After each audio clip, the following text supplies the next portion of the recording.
The top 8 teams from last season's BBL Championship feature each with a squad of up to 12 players. The competition follows a double elimination format. Teams will play up to 3 games. 2 wins get you through to the semi-finals. 2 defeats and the team will be sent packing. Semis and final will involve a straight knockout.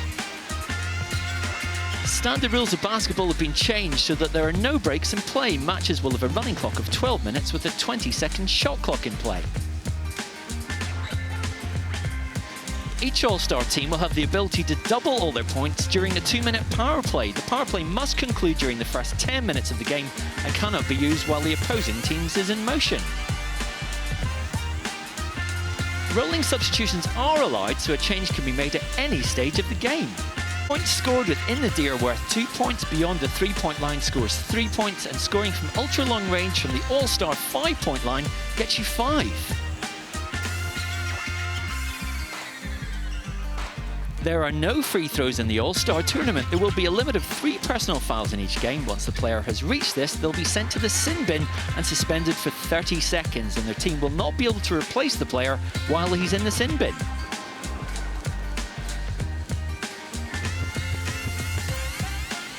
There will be a limit of 6 team fouls in each game. Once exceeded, each subsequent team foul will result in an automatic 1-point penalty, as well as a turnover of possession. And that's all you need to know about the All-Stars Basketball Championships format. It's game on. So it is a double elimination format to tip things off. A group stage consisting of a total of 10 matches, with the final 6 matches determined by the results of the first 4. And this is how the first 4 matches look. It is the defending champions London Lions getting their title defence underway against Worcester Wolves. Bristol Flyers then take on Surrey Scorchers before Glasgow Rocks are up against Newcastle Eagles. And in match 4, Sheffield Sharks take on the current BBL champions Leicester Riders. Remember, win your opening match, you'll face another winner for a place in the semi-finals, while teams losing their opening matches face off to stay in the competition. Well, good afternoon, everybody, here in the Copper Box, which is loud and noisy as you'd expect for a tournament of this excitement today. And of course, the first 2 teams in action would include last year's winners, the London Lions, who will face the Worcester Wolves to see if they can get points on the board and take a step closer to the final. Let's see the starting lineup, starting with the Worcester Wolves. In their backcourt will be Jordan Whelan alongside the England international Adam Thosby. The 2 front players, Robert Crawford and Mickey Severa. The man in the middle is the Austrian Philip Kramer. As for the hometown Lions, well, their backcourt, the small and agile duo of Jordan Spencer alongside Justin Robertson, Brandon Peel and Kervin Bristol, their 2 big 2, alongside the Ladarius Tab, a very versatile forward, a big front court for London. Tony, you know London well, you've seen them play. How do they match up against Worcester? Well, I mean, this is going to be a really interesting game. I mean, these games are very, very small, very short, very intense. You would think that the backcourt of London can overpower them with real speed. I mean, Justin is just a great all-round guard that can do so many things. I'm actually interested to see Ladarius Tab. Well, it's going to be exciting, but let's have a quick look at one of the head-to-heads in this contest. Hey, my name is Andre Lockhart. I play for London Lions in the point guard. Hi, I'm Terrell Martin Garcia, forward for the Worcester Wolves. If I have a good game and a pair of socks, I'll just probably play the same socks again after I wash them, obviously.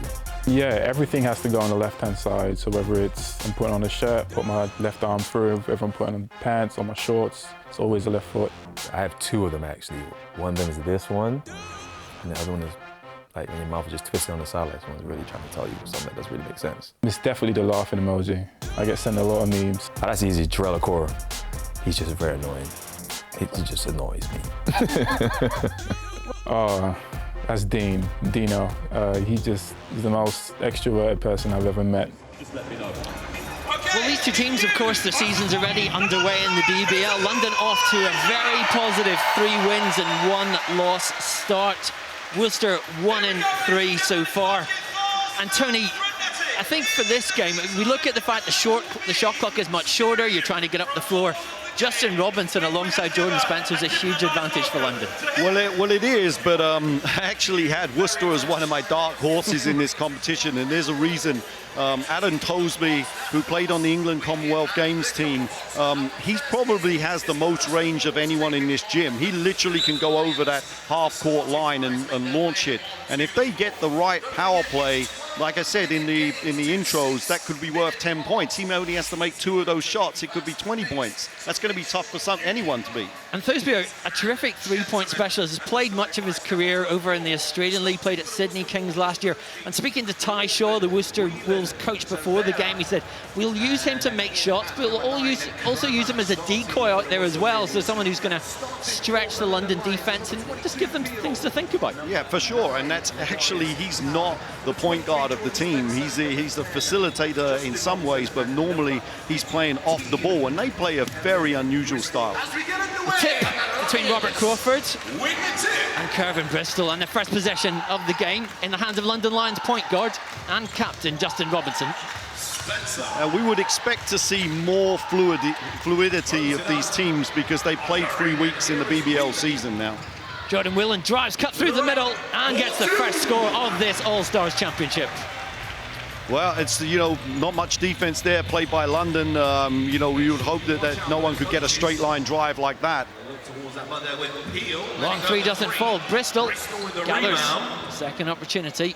Robertson for deep. Scramble underneath into the hands of Brandon Peel.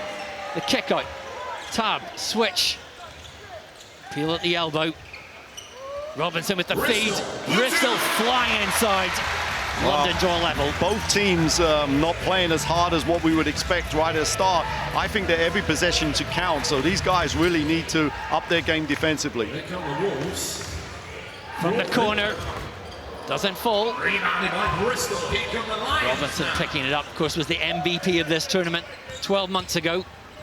Such an influential player. Kicks it out to Spencer, buries a three.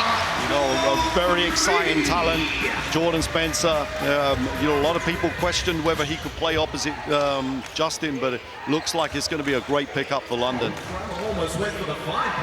Jordan Whelan cuts through the middle, stripped away though. Tab throws it down. Great exciting play there from London on the fast break. Justin Robertson to Tab. One of the best athletes that we've seen for a while in this league. Bosby went for 5, didn't go. I told you he would shoot it. Robinson from way out. Foul underneath. London obviously had the experience from last year, went all the way to the final, won that very exciting final, so they're used to playing in this. A lot of the Worcester players haven't played in it, and I think that was one of the things I found last year. It really took you a game or so if you hadn't known much about the format to get into it. Of course, no free throws, so there, because it was a 2-point shot and he was fouled in the 2-point shot, it counted for 2. That 5-point effort didn't go. Yeah, I mean, most teams realized that 5-point wasn't an efficient shot. Spencer's 3 won't fall. London very active in the boards early on. Yeah, the effort level of London is just higher at this moment than Worcester. Worcester have got to start to play harder and quicker, more intent. First foul of the game. London will inbound from the sideline. Not a shooting foul. You see a lot of switching defenses in these games, mainly because of the small length of it. Miss from downtown London, picking up the rebound once more. Robinson hovering around that 5-point line. Shot clock at 8. Guarded by Kramer. Teardrop shot. Does it fall? Yes, it does for Justin Robinson. Mark, we've got to believe that for London, this has got to have some, ability to the actual home court must play into their chances to win today. 2 on the shot clock. Whelan's going to take it, and he does. Gets it, a drop on the buzzer. Yeah, that was a really tough shot, and the shot clock being so small now, just threw it up there. Great shot. Caps an 11-0 run from the hometown Lions. All changed so quickly though once that golden buzzer's deployed. Peel, 4 in the shot clock. Does he realise it? He'll have to go for 5. Yeah, and he makes it the first 5-pointer of the day here. London bench jumping up and down there like that. Yeah, Jordan Spencer, you know, that's a great shot. Again, really showing his play at this moment. Spencer fouled. Now we see the shot again, top of the key. So again, you know, Worcester making a substitution, so must London as well. When are these coaches going to hit the golden buzzer? That's the question.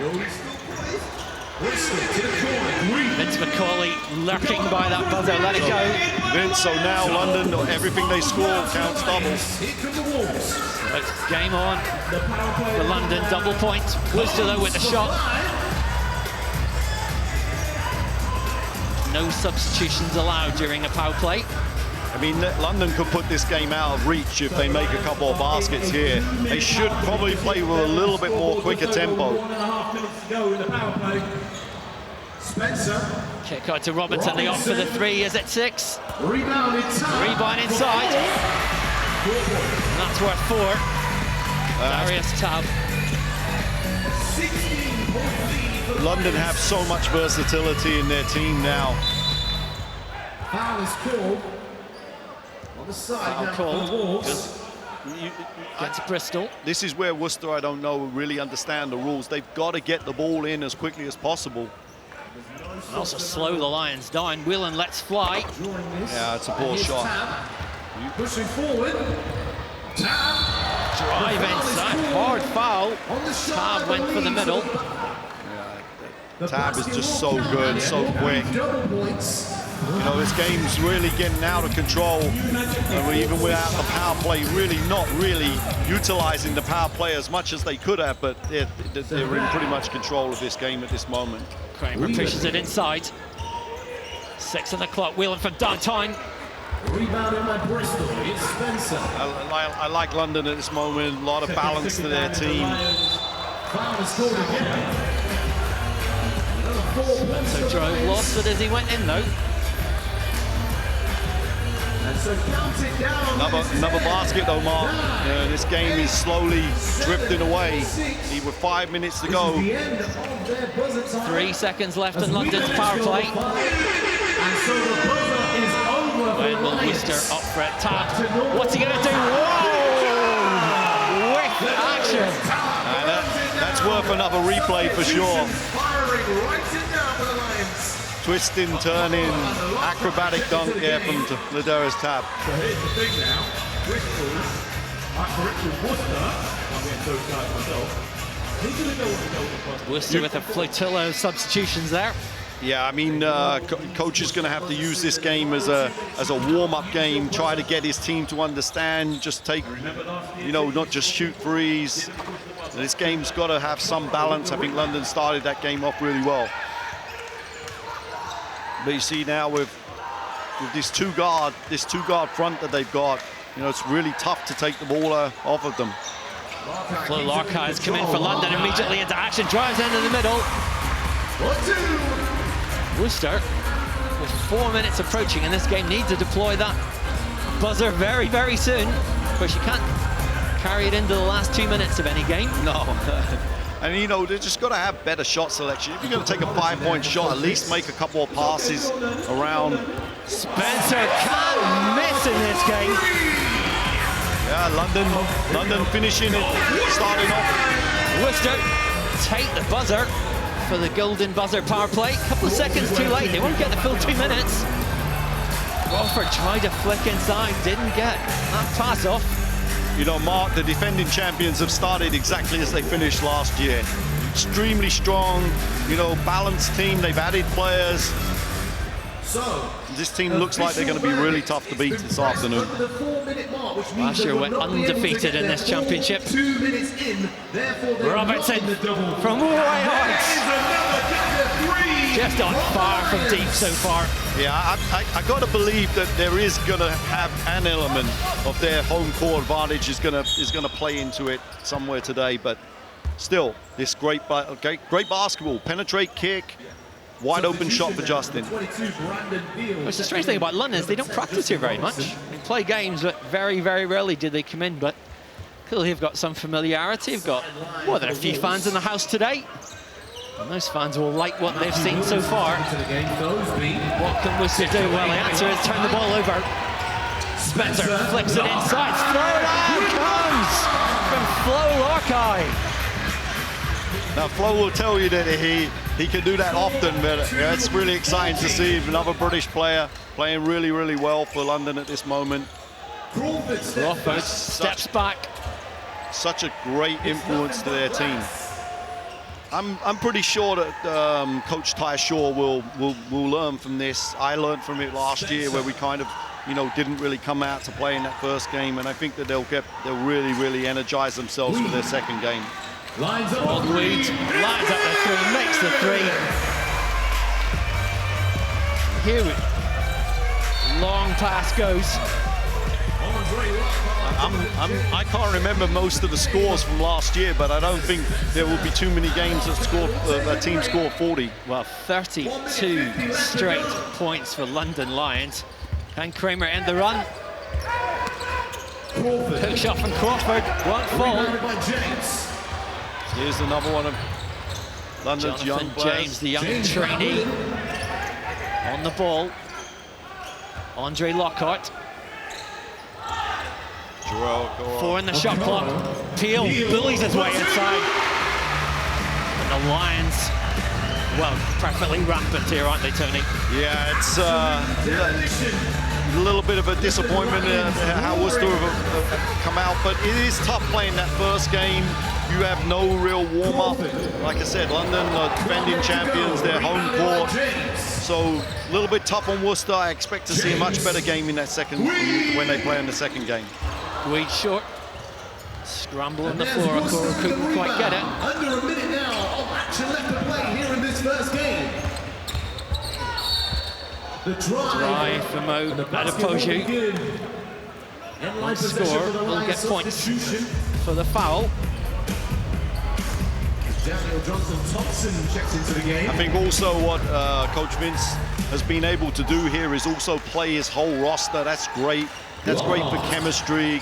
Gives everyone a chance to get on the court. Good start for them.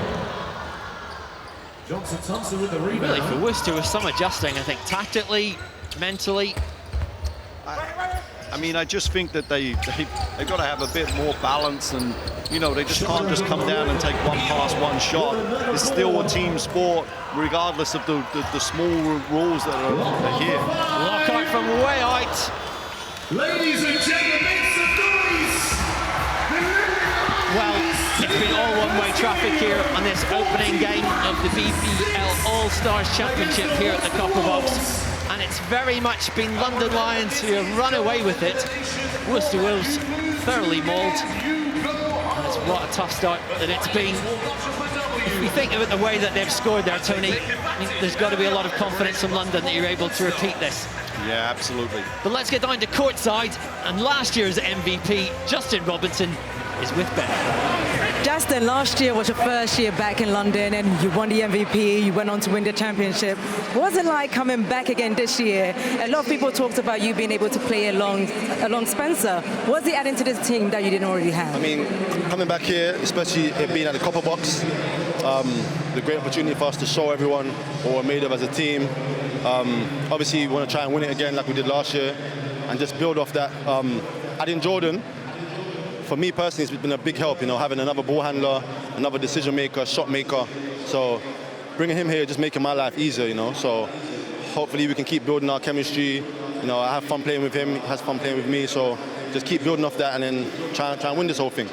You started off slow, but as the game went on, you guys have totally dominated the first game. What do you need to do to keep this momentum going for the rest of the tournament? I think we just got to keep our defensive intensity, Even though there's certain rules and 12-minute game, you have to play, You can't get caught up in time or, rules, officials, you know. So for us, we're just coming out, trying to play intense, push the tempo, and just score as much as we can, you know.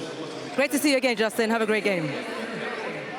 Well, you can sense the confidence in the London Lions there. They're just one win away from the semi-finals here under the format of this. That's one game in the bag. The second one about to come up, and it'll be Bristol Flyers against Surrey Scorchers, who'll take a step closer to the last four here at the Copper Box. Hi, my name is Marcus Delpesh, and I play for the Bristol Flyers. Hi, my name's Josh Still. I'm with the Surrey Scorchers. And I always like listening to music before. Drink a Red Bull or two and listen to Travis Scott. The laughing emoji. My sense of humor is like really low, so I'll laugh at just about anything. This one. Justin Gray, because he always finds something to like he can roast me about, but I love him for it too as well. He just keeps energy like really light, but like he definitely knows how to get at you. No, I don't have one. I'm passing that. I'm passing. Just about anything. Like I will pig out on like some pizza and chicken. Five Guys. Bristol Flyers in blue, Surrey Scorchers in red. The starting fives here for Bristol Flyers. Lewis Champion alongside Justin Gray in the backcourt, and a big front line of Fred Thomas, Daniel Ladozi and Marcus Delpesh. As for Surrey, well, they've got lots of bigs. Their backcourt, Quincy Taylor and Josh Steele. The athletic Tayo Ogedengbe out on the wing, and then their big two, Jordan Williams and Demario Beck. That's going to be an interesting to see if Lewis Champion can actually, how he guards Quincy Taylor. That's going to be an important matchup. And watch Fred Thomas for Bristol, a professional basketball scorer. Three to start off there. Yeah, Justin Gray is a tough matchup for people. He's kind of a small forward, but with a lot of size. The other end, with lots of speed from Quincy Taylor. Yeah, Quincy Taylor's one of the best point guards in this league. You know, he's a blur. He can handle the ball really well, use the ball screen. Really like his game. Rebounded by Williams. Beck on the wing for Surrey. Williams with a handoff. Steele went inside. He goes to the basket. The foul is called. Basket is good. And line possession for the Flyers. It's quite a softish foul there called by the referee, but everything counts in this tournament, so count that as 2 points. Bristol slightly short-handed today with Jalen McLeod out with a hamstring problem. Yeah, he's been out for a couple of weeks now, so that's a real concern for them, and Coach Kapoulas. Beck for three. A little too long. Got a great contrast of the coaches as well. Coach Kapoulas always up there, animated, and then Coach Creon, who's sitting there on the bench. Williams with a throwdown. Jordan Williams. And that should get Coach up really excited. Great play by Jordan Williams down the gut of the defense. Young British centre has been very consistent for Surrey over the last couple of years. Bristol, you know, one of their hallmarks is ball movement. You'll see that, getting the ball moving side to side, and then a nice open jump shot. Dozy knocks that down. Other end, Williams is flying high at the moment. Well, you know, one of the scouting reports on Jordan Williams is you must get up and wall up the paint. He's very, very, very good with that dribble drive when he can get ahead of steam. Foul on the floor. It's Justin Gray tried to go inside. His first season in the BBL. 2 dunks in a row from him. Gray somehow gets away through. Recovered. Turnover though. Surrey on the break. What's coming here? Well, the end. Less than spectacular. Yeah, not a great layup, but Josh Steele, one of our real bright young players. Always, what I love about Josh is he plays hard on every possession. He kept that possession alive. Now watch Coach's son, Kalen, number 10 for Surrey. He has incredible range. He can dribble the ball over the halfway line and make shots as well. That'll be interesting to see how they defend that. He and Willie Atwood checked in for Surrey. Gray from deep, buries it from deep. That's a big, big shot. Here he is, Kalen Rotopoulos. Atwood Off the glass. Breaks the 6-point down for the Scorchers. Always a tough call for the coaches when to make that power play. Rebounded by Steele. This is good. This is a really good game. This is a good one. Steps out of bounds. Stepped out of bounds though. Willie Atwood just over the line.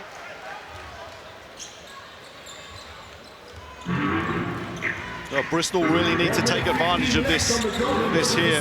Here's Fred Thomas. Raptopoulos tried for the 5. Tries to get it to go from 5. It might have been on the line, didn't go anyway. He really can shoot the basketball.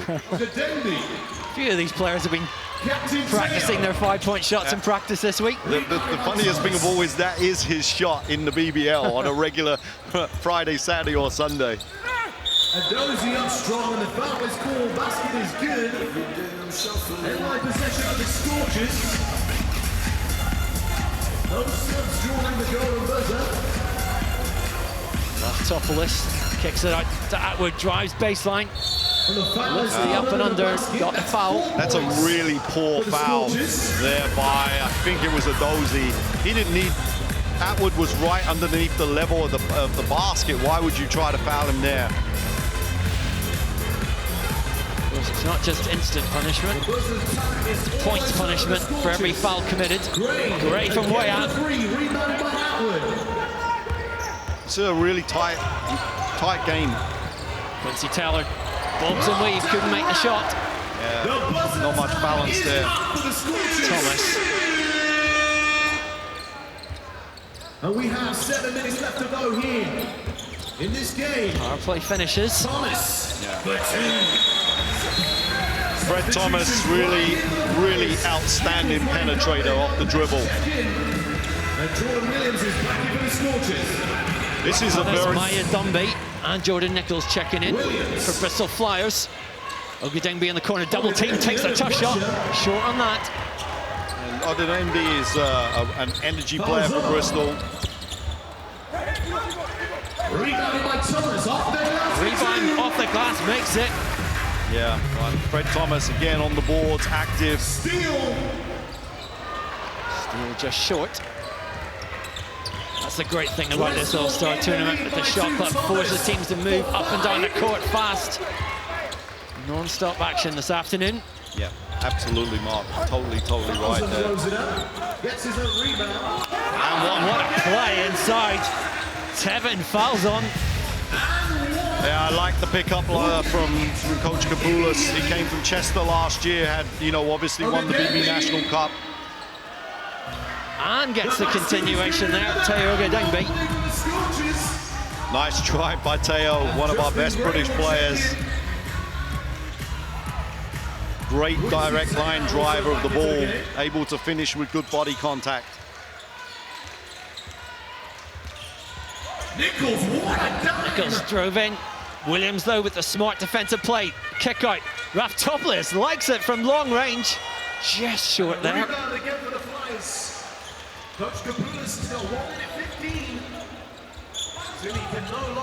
Regal underneath. Tevin fouls on once again. Fouls on's really been an energy boost in this game. 5-point. 5-point attempt is good. Atwood love that. Holds his hand up. Well, I got to admit, Coach Creon before the game had told me he really likes Willie Atwood, and there's a reason why. He said he can really shoot the ball, and we hadn't seen him play really much in those first BBL games. Rolling substitutes coming thick and fast. Lewis champion Fred Thomas. Daniel Edozie back in for Bristol Flyers. Could see this game going down to the wire. Quincy Taylor short in that attempt. And Kapoulas is hovering.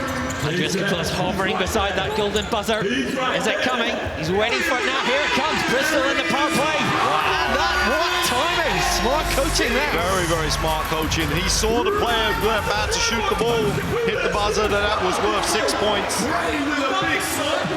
That could be the decisive factor when he pushed the buzzer. It's really advantage Bristol at the moment. Dozy slashed inside. You know, as a coach, you've got to ask discipline of your players. Jordan Williams not seeing this Dozy. Why would we be guarding him out there? Atford for 3, short on that. Daylight opened for Bristol Flyers. Gray steps back. Pull up from Gray is short. Quincy Taylor. What a feed for Williams. Couldn't finish it though.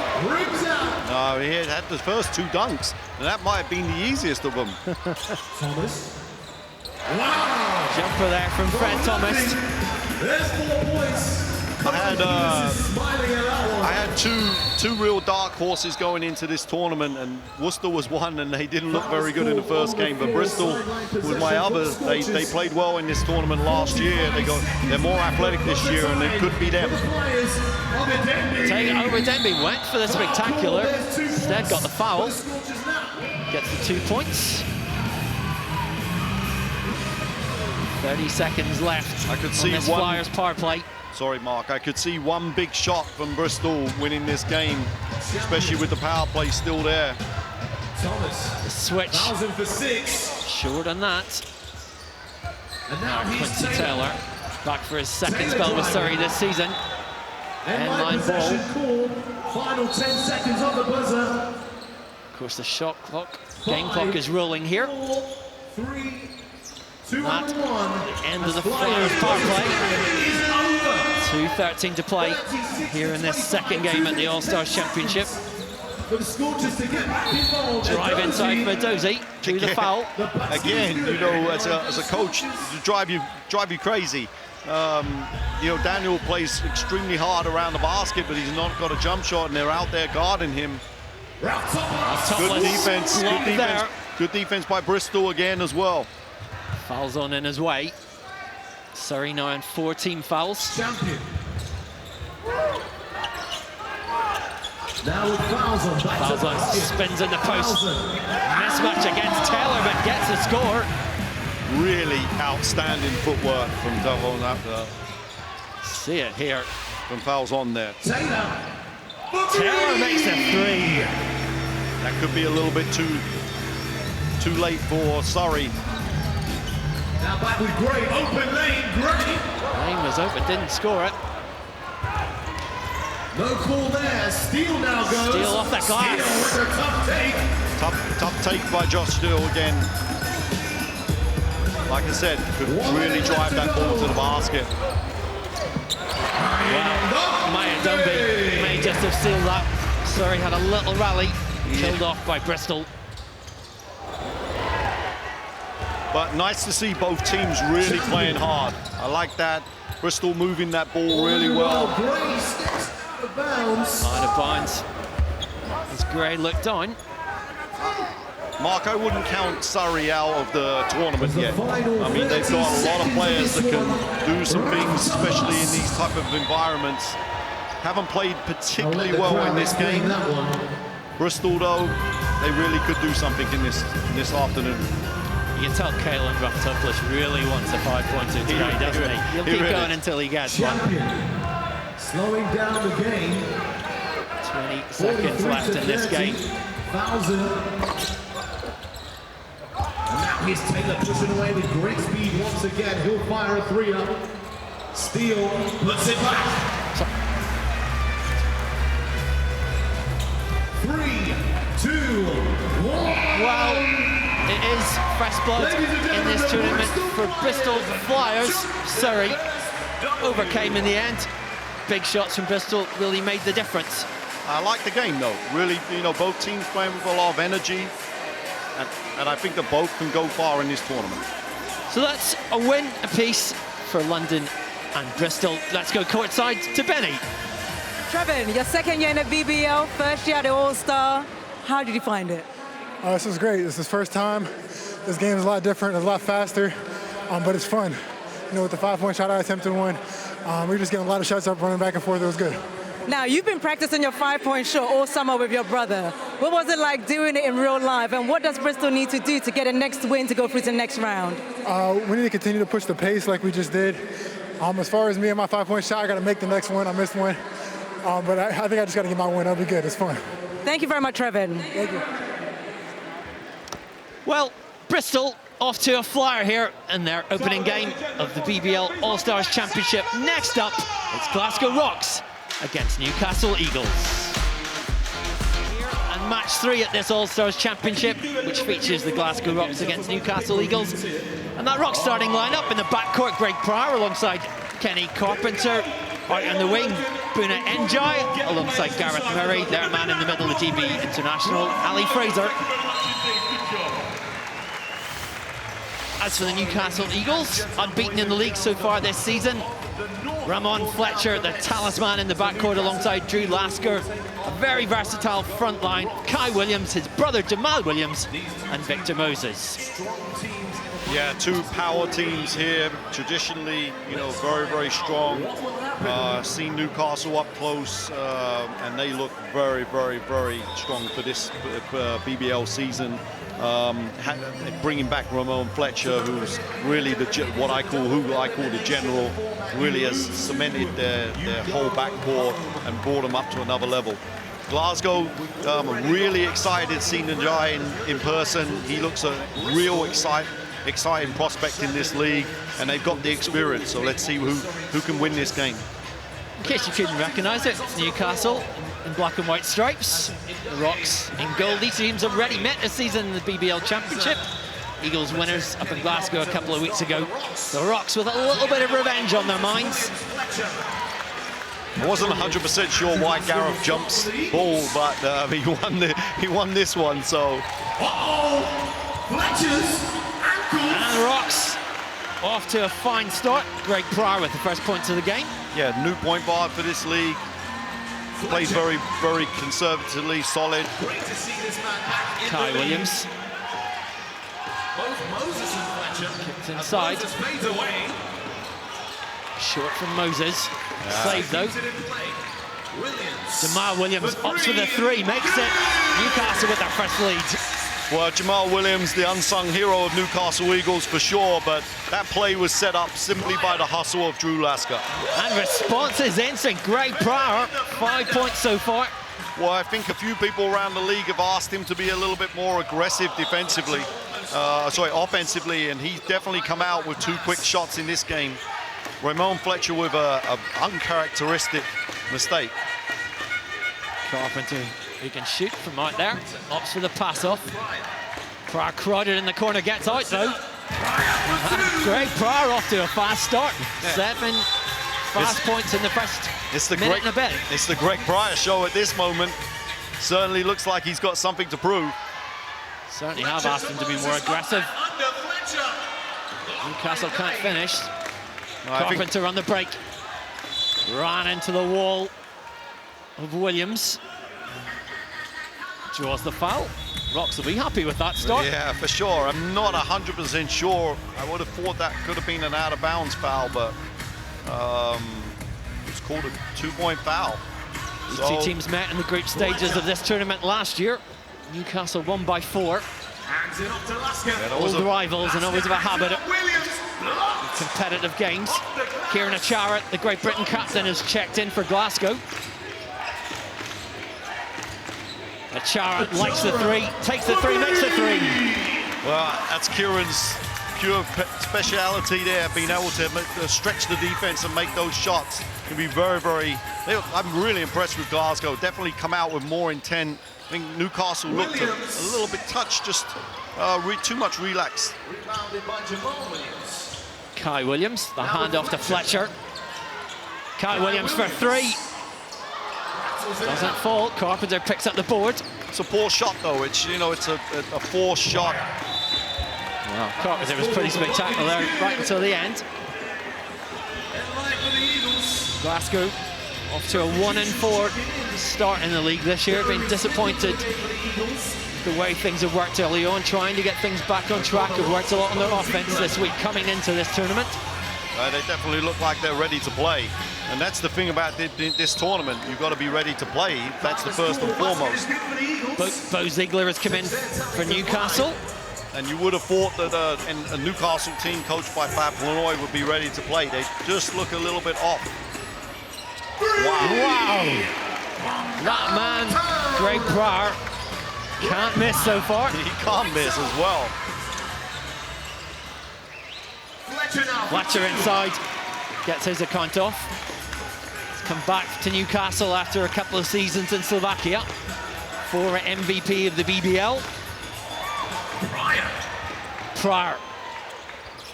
Doesn't go that time. Smith with the rebound. Jeremy Smith, he didn't play in the league contest against the Rocks, joined late. Fletcher. The buzzer, the power play buzzer has gone.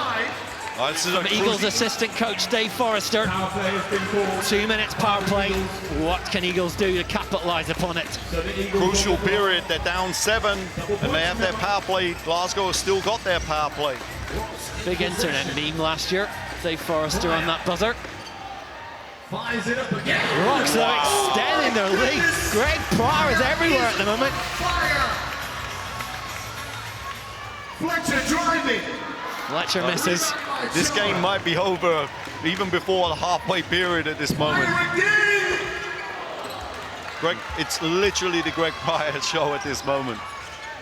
Victor Moses steps back high, in it goes, a 6-point shot. 7 points the difference now.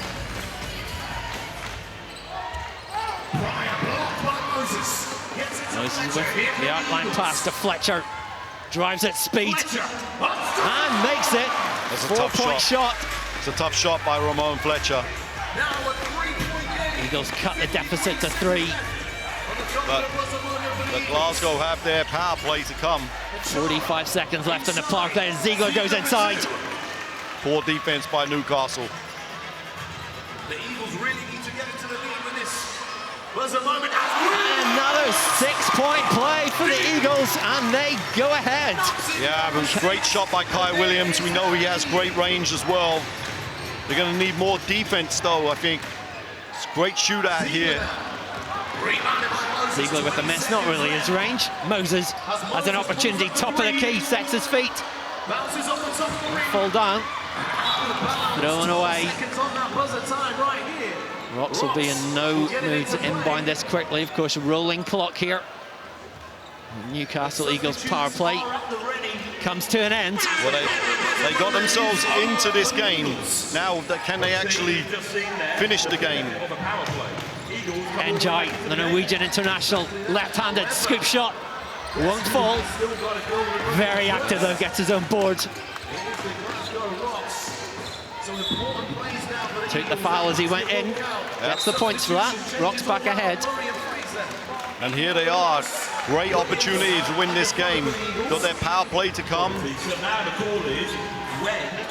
Rocks coach Darryl Wood sit on the sidelines, just waiting for his moment. Williams, push shot short there.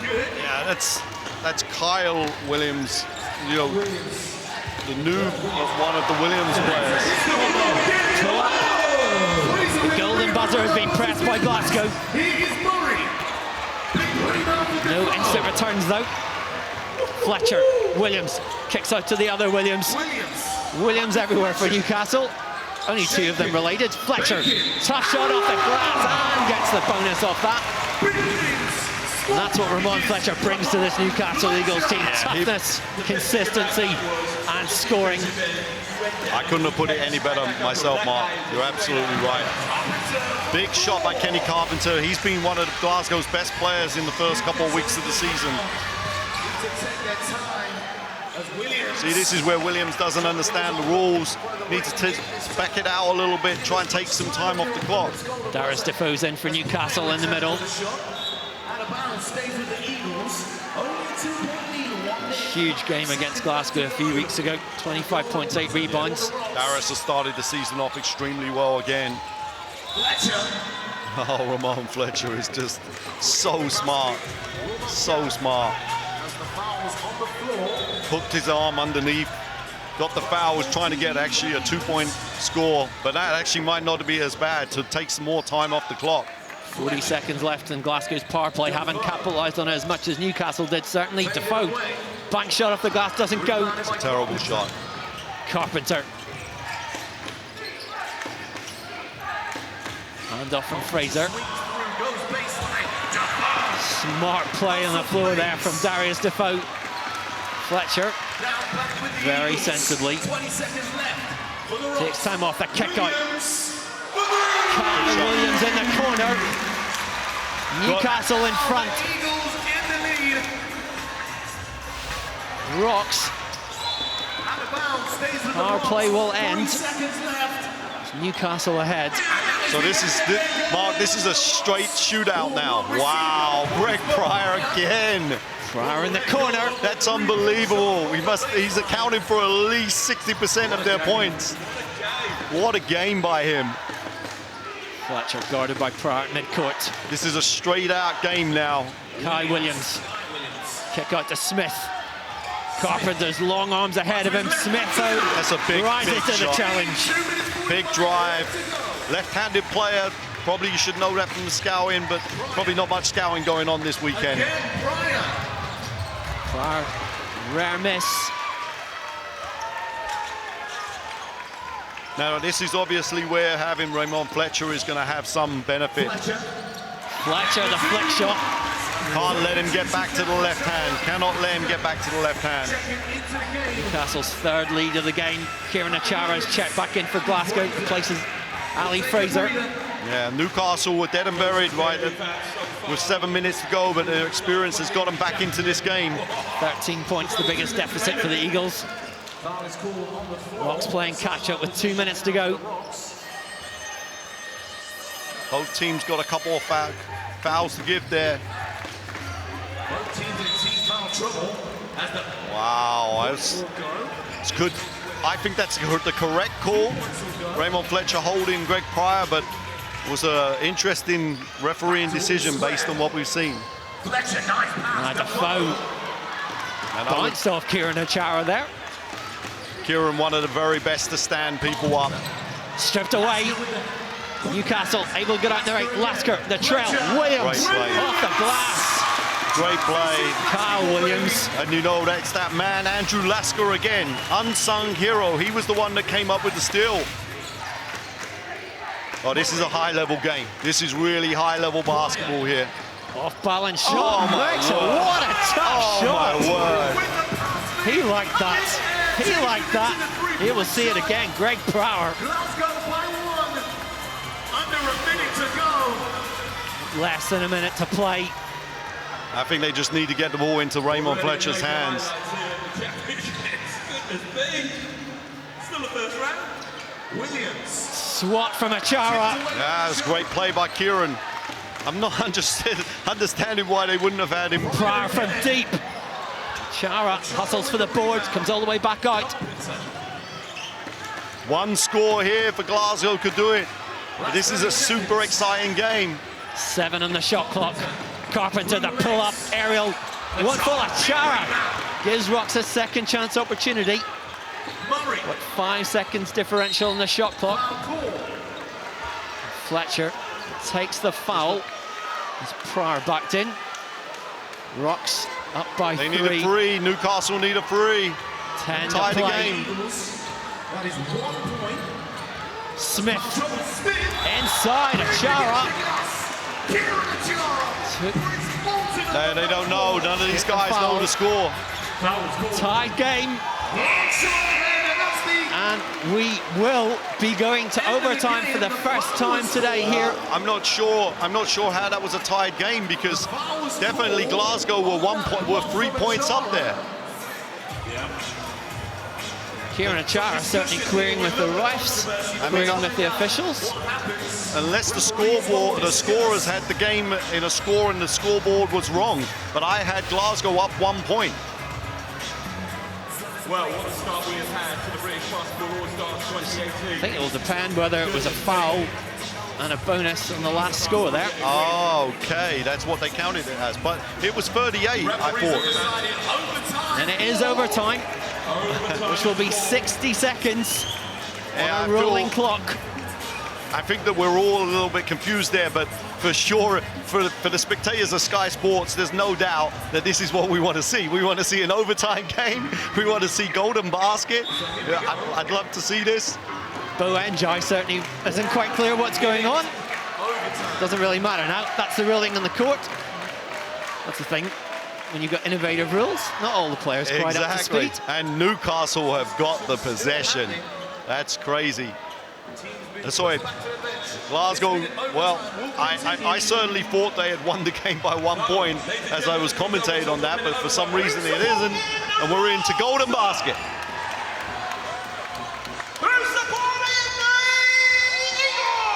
And for sure, Newcastle having Raymond Fletcher. So here we go, Eagles possession. Last shot there, surely didn't go in, so just a two-pointer. 60 seconds of overtime.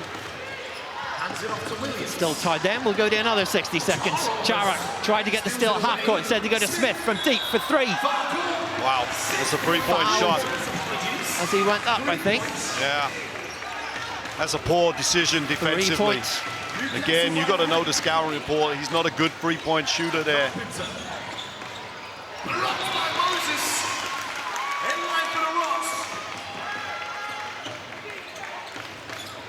Pryor from three. Wow. Level once more. Wow. Pryor with the hottest of hands here. He is on fire. Incredible performance. So virtually nothing left as a differential in the shot clock to the game clock. Fletcher is holding one shot to win. Murray in his way.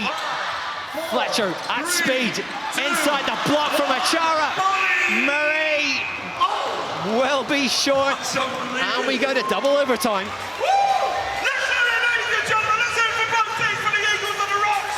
Yeah, I gotta admit, I mean, if there's anyone you would want in the league, but you know what, Kieran Nakaran deserves a lot of credit there. He knows the players, and he came over from the weak side there, knew that Raymond wasn't gonna pass it.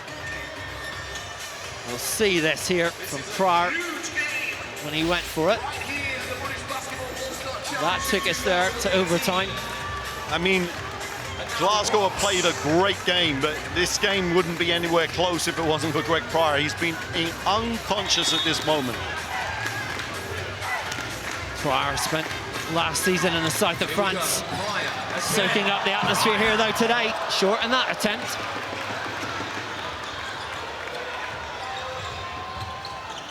Twist and turn inside from Smith. Williams from the corner. Three doesn't go. Chara's long arms there to bat it away. Fletcher. Guarded by Pryor. Somehow Fletcher escapes up with a steal. That's an interception from Murray. Of all the players you're trying to pass over, you're trying to pass over Gareth Murray. Loses in defending Pryor. Scramble underneath. It will be an Eagles possession. No subs. Again, Effectively here, the shot clock is off. 8 to play. Fletcher once more. Chance to break the deadlock. Does it go? Whoa! Triple OT. Well, I said that these two teams were power teams, and they both played like that in the 1 minutes of games. Ramon Fletcher cannot believe it. The ball bobbled, it bounced, it flew in the air. It would not drop. Now, Raymond Fletcher looks a bit winded out there as well. I think he actually is probably the only player that played almost all of the minutes. And they said it wouldn't be exciting. Yeah, it's definitely Newcastle ball. Glasgow had it. Third overtime between Newcastle Eagles and Glasgow Rocks. No score in the second period. Will we see separation in number 3? Good referee. Eagles in black and white to inbound. Lasker will put it in. Fletcher will take control. Greg Pryor on his way. Smith. Twist and turns inside the kick out. Moses. As he just led the Eagles to the promised land. Yeah, I think that Newcastle just needed to move the ball a little bit better, but here's the man, he's the hot man. Murray, still the fake.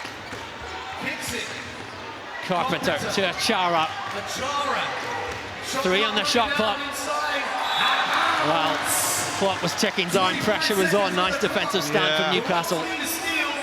So now Raymond Fletcher just needs to eke this down, let this shot clock go. Yeah, a bit more experience here. Drew Lasker. I tell you what though, if Glasgow... 10 on the shot clock. Foul is given. Lasker corralled by Greg Pryor. 6 seconds left on the shot clock.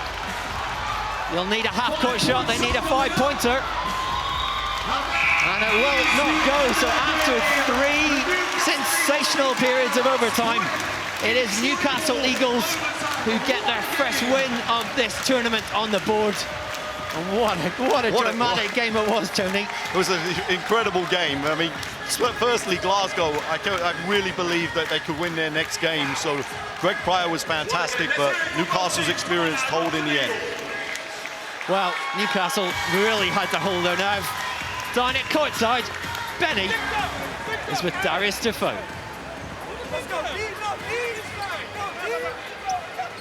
I'm here, Leanne. Darius, what a game. You guys have started off the season with a statement in the BBL. You've come here because last year you were robbed by the Lions. What did you guys talk about in the changing room before you came out? Just keep playing, keep doing whatever we're doing, keep playing our game, don't worry about nobody else, just keep doing what we're doing. Now, triple overtime, so going on to the next game, you need to win the next game to go through. What are you guys going to keep doing in order for that to happen? keep playing our game. You know, triple overtime is tough, but you know, we have to keep doing what we're doing. You enjoying the All-Star so far? Yes, I am. Thank you. Sorry about that, it's going to be hard to top that today. What a sensational game that was. The crowd loved that.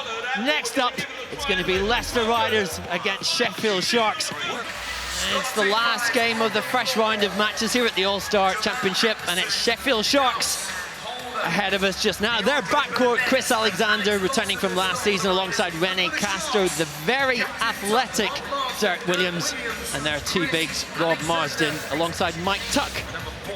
As for the Leicester Riders, well, DeAndre Burnett and Kiefer Dowes in their backcourt, J.R. Holder and Jamel Anderson, their 2 wings, Harrison Gamble in the middle. Blow for Leicester today, though. The man you just saw, Pierre Hampton, unable to play as he makes his return from injury. But Leicester, of course, the reigning British Basketball League champion, semi-finalists here last year. Can they go 1 step further, 2 steps further this time around? Holder drives to the basket. Well, I think Leicester are going to have to value their possession a little more than that. Gary Maitland has joined me alongside in the commentary here. Enjoying this so far, Gary? Oh, this has been great. I mean, that last game, I mean, what a way to kind of, show Sky Sports and, what basketball is all about. I mean, it was high energy, great way to continue this tournament. Holder. Kick out. Anderson kicks it out to Dowse. Tries to find Larson and the foul is called. Foul there. Headline possession for the Riders. Of course, Leicester in that unusual position. They haven't yet played in the league this year. Holder. 2 games in the Basketball Champions League in Europe. Foul is called and it will count. Foul is called on the 3-point attempt. Foolish foul, Gary. Very, I mean, there's a few things that really affect this game, and obviously the backcourt is really key here to make sure that the ball is delivered to the right people in the right time. But definitely shot possession, we've got to look after which shots we take. And the fouls, I mean, wow, that can really affect the outcome of the game down the stretch. Holder stripped away by Alexander at full speed. Well, the follow-up was spectacular by Dirk Williams. That won't be the score, though. No. Wow. He does give you those kind of plays. First points on the board for Sheffield. Marsden takes the board off that miss. Castro steadies himself for the 3, makes it. Sharks with the first lead. I mean, that's one thing we've definitely noticed so far. The teams that are making the shots from outside they certainly get off to a great lead. Dowse. Now with Larson, Dowse on the baseline, steps out of Out bounds. of bounds though.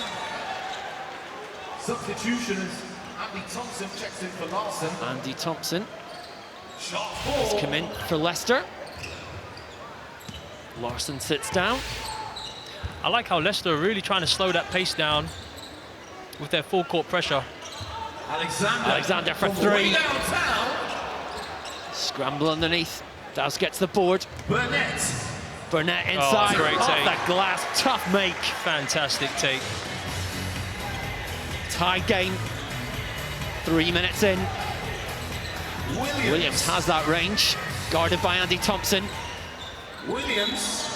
Foul is called. Blackett is good. Another 2 points for the Sharks. And Leslie now Smith will take the lead.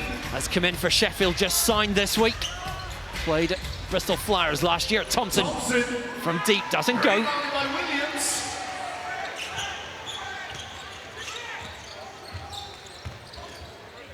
Castro, crossover, step back, off the mark with that though. Buzzer pressed by Thibault Lyons, had confidence that was going in. Face on the sidelines suggests he wishes he'd held on a little longer. Connor Washington's into the game now, and I'm really, really intrigued to see how he can add value to the Leicester's program. He'd been away last year, and now he's back. I'm really excited to see how he plays. Spent last season in the Danish league. Got some valuable extra experience. Offensive rebound there, put in by Trayvon Wright. And what an incredible athlete Wright is. I mean, I tell you what, Sharks are really going to have to keep him off the boards. Otherwise, that's just additional possessions for Leicester. Leslie Smith with the charge inside. Native of the Virgin Islands.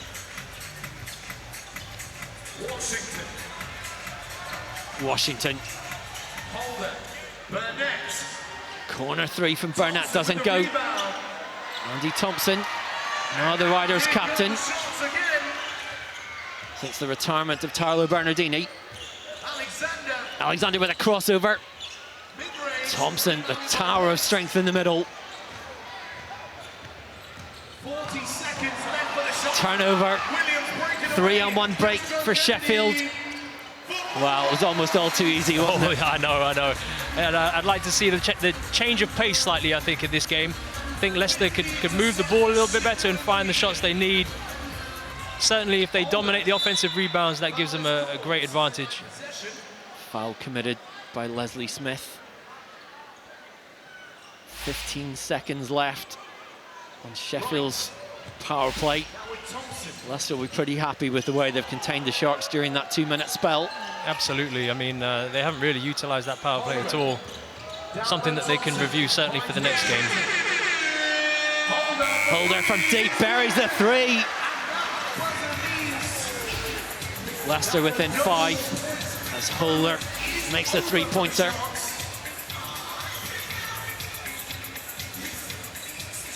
Williams scooped it up, didn't go.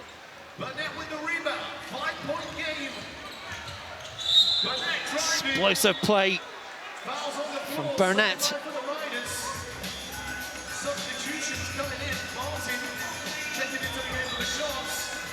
I think that's what we need to see more from the Riders now. There's a little bit more explosive play, some speed, but controlled as well. There's a balance there. Burnett drops it in. Leicester within 3. Matthew Martin has checked in for Sheffield. Smith for 3. Just falls short. Washington gives it to Burnett. Rob Paternoster of Leicester Riders gets his hands on that golden buzzer. This could make the difference right here. 3 points the difference at the start. What will it be at the finish? Stripped away.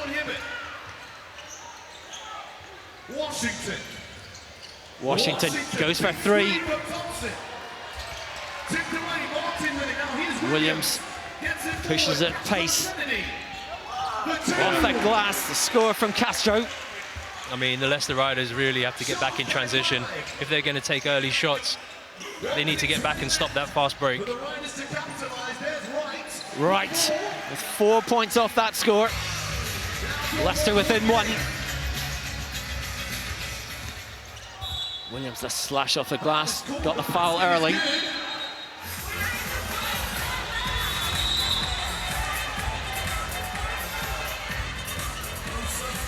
Castro sits down. 3 points the difference. 50 seconds left on this power play. Oh, the Sharks were left sleeping on that one. Trayvon Wright picks up 4 points. Leicester into the lead. Another foul. Possession to Sheffield, able to eat out more time on that power play. Castro behind the back, bullet pass made by Matthew Don. And let's see what Riders can do here with this last possession here with the power play. Oh, exactly what they didn't want to do. Dirk Williams, a crossover. Makes it in. Dirk Williams, cool as you like. Fully recognise there's only 2 seconds left on that power play. Does not matter, doesn't go. Okay, just over 3 minutes left then, and it's just a 3-point game. Start of the power play, Sheffield led by 3, and they end it ahead by 3. I mean, the Sharks have to take a better shot than that, I think, moving forward. That was just inside the 5-point line. If you're going to nail the 5, you've really got to make sure you're behind that line. Of course, Sharks had the most memorable 5-point play last season on the buzzer from Mackie McKnight. Chris Alexander, in fact, the only player here today that made a 5-pointer in last season's All-Stars Championship. Would love another one today. Matthew Martin inbounds. Alexander. Williams from the corner. Another 3 for Dirk Williams. Huge shot. Huge shot there by Williams. 7 straight points for the Sheffield Sharks. Burnett steps back. Will not fall.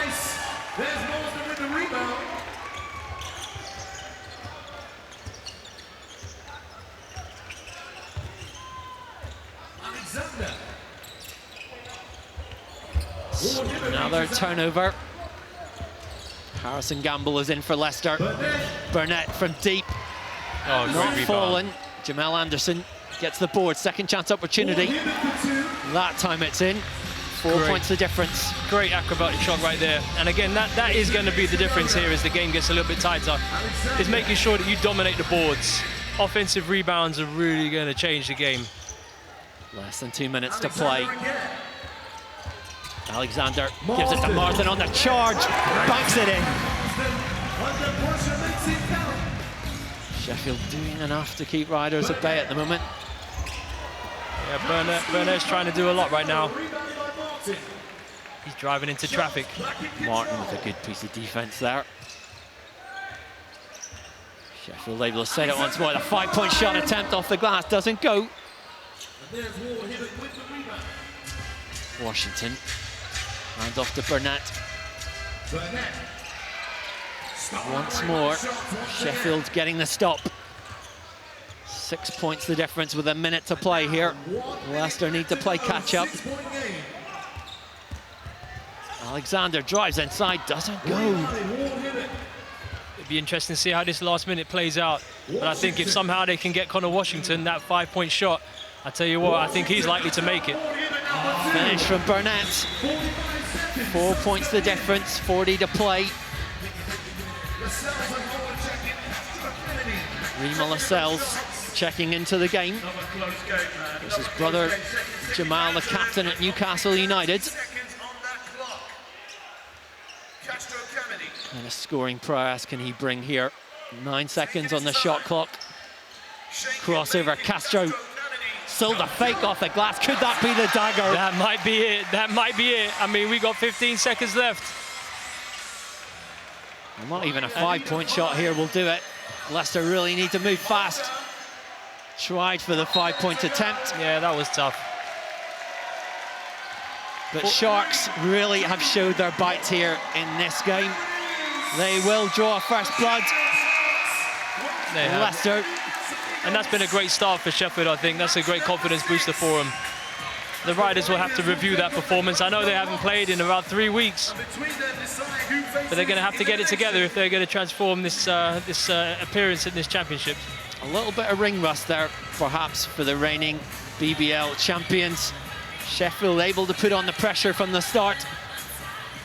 And Sharks holding firm to win by 6. And they move 1 away from the semi-finals. Let's get down to courtside, where Benny is with Dirk Williams. Thanks, Mark. Dirk, you've made a decision to return to the BBL this year, even after being offered so many different opportunities around Europe. Why was it important for you to return? You know, I just wanted to be somewhere where I was still comfortable. You know, Sheffield was like a home for me. Didn't have too much of a change, and you know, Atiba was a great coach, so I just felt real comfortable. Now, you guys were knocked out in the first round last year. What was the game plan coming into this year's All-Star? You know, we didn't really want to worry too much about last year. We just wanted to continue to play hard and chip away. So that's what we did today. We just wanted to keep playing hard. Are you enjoying it? Yes, I'm enjoying it. I'm having a lot of fun. Thank you very much. Well, we've seen 4 quality games so far here at the All-Stars Championship. Teams with wins, teams with losses.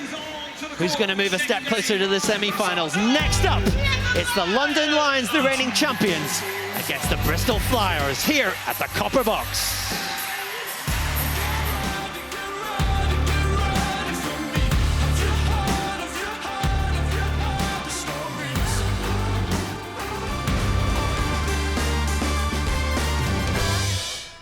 Yeah, welcome back to the British Basketball All-Stars Championship. The first stage of the double elimination group stage is over, and this is how things are looking. The defending champions London Lions beating the Worcester Wolves 45-6. The Bristol Flyers then took on the Surrey Scorchers. They came out on top 43-32 in that one, and then match 3 it went into triple overtime, and it was the Newcastle Eagles that came out on top, beating the Glasgow Rocks 45-40.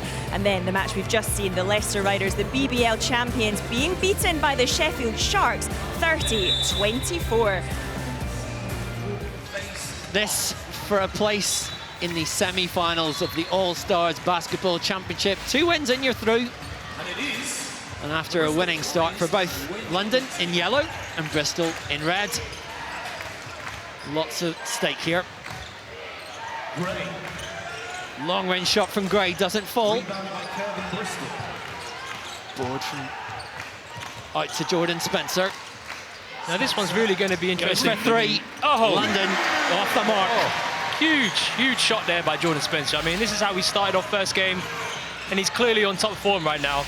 But what's really interesting for me is we're going to see 2 teams that really like to crash the boards. Tab really dominates on one side of the floor, and Thomas for Bristol on the other.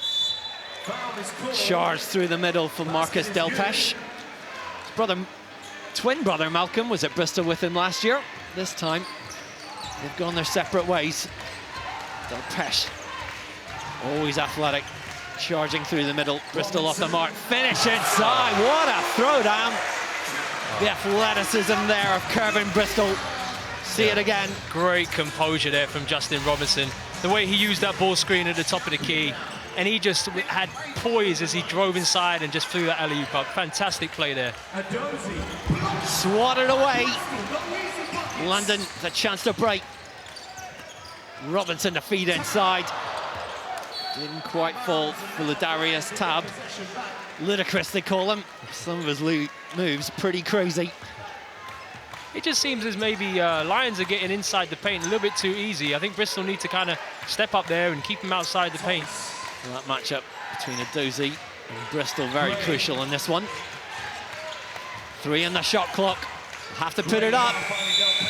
Out of time. Too slow there from Bristol getting into their offense. Nice stand from the London Lions. 3 points. The London lead. They're going to use this ball screen, I think. They're just, unlucky there. He rejected the ball screen, but I think they're going to use that a lot because Justin really can create plays off that. Off the mark there from deep. Peel under the basket, draws the foul. Now, of course, gets him 2 points. Lions up by 5.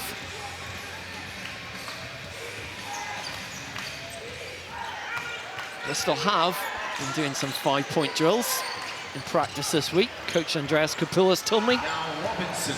This is where Lions play best. Lions play best when they're running. And when they've got everyone running, they just fill the lanes.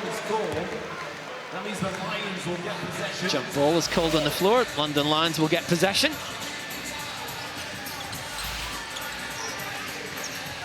Stripped away though. Thomas. The kick out. A dozy off the glass, doesn't convert. Peel picks it up.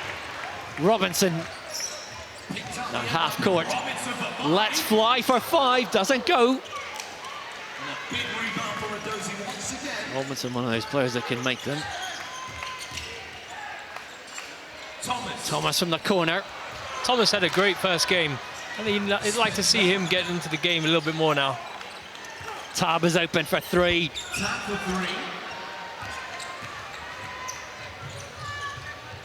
Kick out. Gray knocks down the 3-pointer. Just what they needed, I think.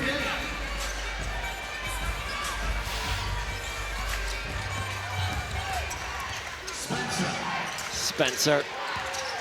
Spin move. Gives himself room. Well, that deserved a finish, didn't it? I know, he only made that. Thomas elevates, knocks it down. Mass substitutions coming in for Bristol, including Jordan Nichols and Tevin Falzon, who had a really good game against Surrey earlier. Chris Taylor also checking in for the Flyers.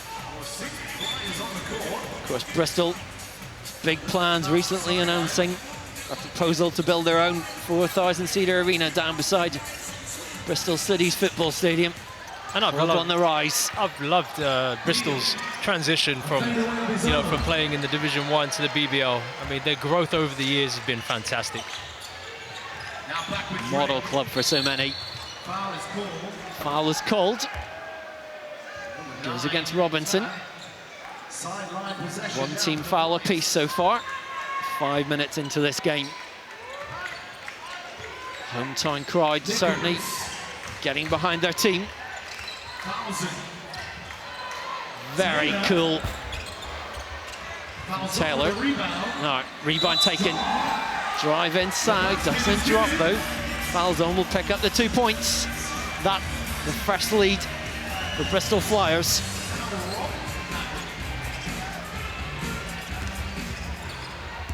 Robertson, the bullet past the Tab, hard foul as he went in.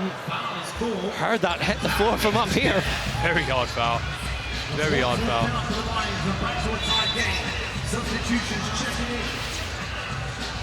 Tab leading the BBL in scoring in the early part of this season, and putting up 23 points per game. Been putting up plenty of points today, you can bet. Goes to the bench though for a moment. Nurses wounds. Lovely feed there from Nichols. Bristol. That was tough. Can't make it. That was very tough. And again, here now Lions running. If they can utilize this. Tab, phenomenal athlete.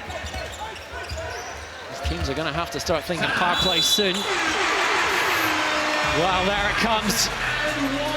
Did Vince McCauley get that in time is the question. The answer is no. Yes, the answer is yes. They've changed the mind at the scores table. So that worth 4 now from Flo Larkite.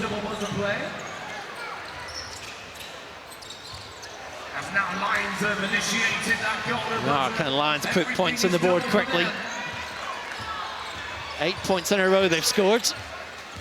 Larkite lurks inside. Bit of overcooking in that pass towards Tab.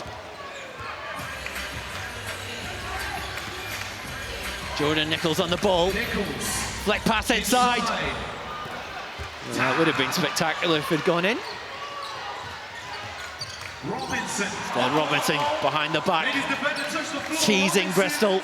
Screen comes. Stripped away though. Ryan Dombey saves the pass. Oh, they've got to finish this. Wow. 1 pass too many. Perhaps 2 even. 50 seconds left on the Lions power play. And that ends Bristol really will have to take theirs. From deep for Tevin Falson. Bristol within 3. Lions want scores here. Well, they count for double. Spencer drives into Nichols, the push off the score. 4 points that counts for. Tough shot, tough shot.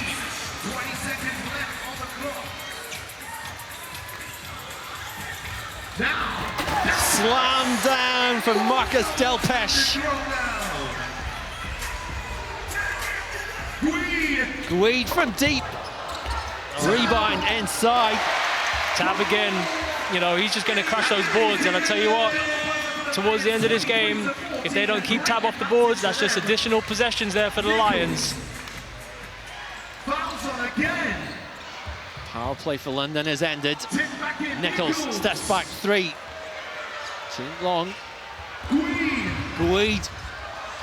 Full acceleration, full speed inside, can't convert. 3 minutes 20 left to play. Nichols from downtown. Tab with another rebound. He's jumping all over the copper box right now. Paul Guide, the veteran. Robertson.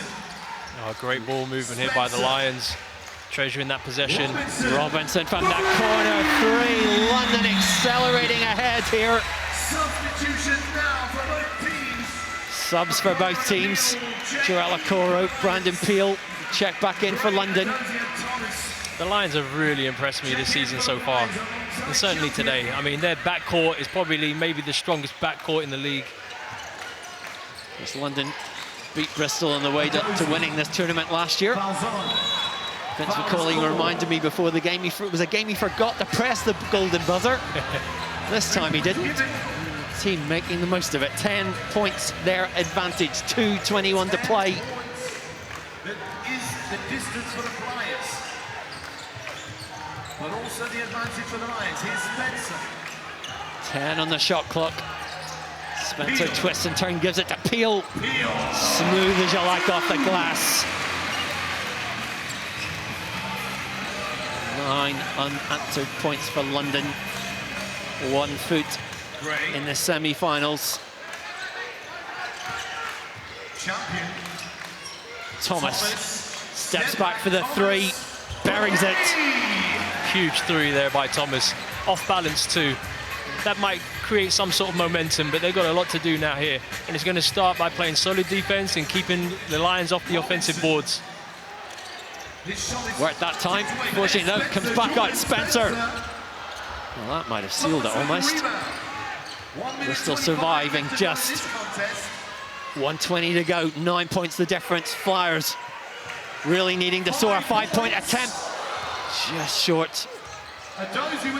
Save from Adozi. Comes out to Darius Tab. London can afford to take their time here. Of course, once it goes across half court, shot clock at 14. Robertson. Very shifty. What a clever move. Foul on the floor. Substitution now by Ndombe. Checks in for Adozi. Into the last minute. 3 team fouls apiece. Inbound to come from Tevin Falson. So it goes to Tab. Possession the other way. Robertson from way out. What a scramble. Tab again. Tab again. He's relentless. He's absolutely relentless. All those things eating up the clock. Gray from way out. Offensive board taken. They need a quick steal. 10 seconds left. And with that foul, really has ended this game. That seals it. 2 points. The foul penalty. The shot clock and game clock is stopped. But Lions the chance here. The team on the feet. 3, 2, 1. And there we go. London Lions are officially the first team into the semi-finals of this year's All-Stars Basketball Championship. Only trailed once in this game, made shots when he needed to. Bristol now will try to recoup and bounce back. Let's head down to courtside where Benny Bonsu is with Jordan Spencer. Jordan, you are having a breakout, I don't want to even say season, a breakout event right here at the All-Star. How does it feel to be through to the semi-finals? It's good. I mean, it's our home court. We've got to protect it. The fans have been great for us, and lucky enough I've been able to hit shots. My teammates have found me, and I think made some good extra plays, rebound and stuff like that, so yeah. Now, a lot of people talk about you being able to play alongside Justin because you have similar roles. What are you bringing to this team? I love it. I give Justin some rest. You know, he's the MVP of the league, so he needs someone else that he can defer to. We're quite similar, and I'm just learning a lot under him this season. Now, why is it important for you guys to show the rest of the BBL that you're the dominant team in London? This is our court. We think we can win everything that we're in, so we just got to prove that every game. Are you enjoying the All-Star? Having so much fun. Thank you very much. Back to Mark. Well, what a fine performance from London. The hometown crowd here enjoying the action here on this Sunday afternoon. And it is the All-Stars Basketball Championship. And we have our first semi-finalist confirmed. The London Lions beating Bristol just before the break to book their place in the last 4 of this tournament. Of course, the format is you win 2 in this round, you're into the semis. You lose 2, you're going home. And if it's 1-1, well, you go into a double elimination contest to decide if you survive or head home. This next game, one of those opportunities between Newcastle Eagles and Sheffield Sharks. Sharks already winners today. And if they win one more, they're into the semi-finals. As for Newcastle, they lost their opener. Or they won their opener, pardon me. So the winner of this game will automatically go into the last 4. Gary Maitland is alongside me. And Gary, both these teams are pressing in their opener. How do you see this one going? Well, I mean, I think Newcastle, after coming off that triple overtime win, you know, I think the blood is really flowing. They're pumped up. I know they're surely not thinking it's going to be easy. So, you know, I think Newcastle might edge ahead of this one, but I'm certainly looking forward to the competitive atmosphere that's about to tip off.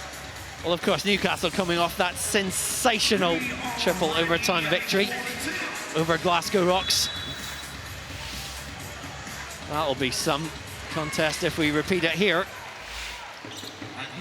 Let's see how we go.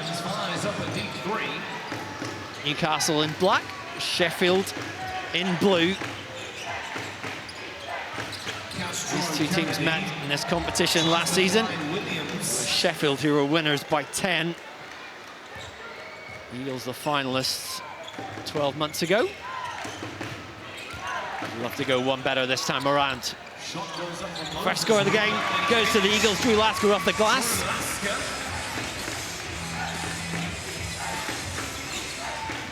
Crosser from Alexander got some rim inside. Inline possession.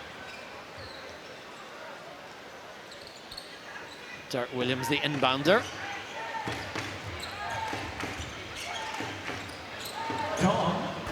Matthew Dawn from way out. Doesn't make it. Gets the start here. Mike Tuck coming off the bench. Jamal Williams, the kick out to Ramon Fletcher. Fast pass inside. Victor Moses banks it in. I mean, there are so many pieces to Newcastle's puzzle. They look so deep. They look highly skilled in every position. It's going to be really tough to challenge these guys.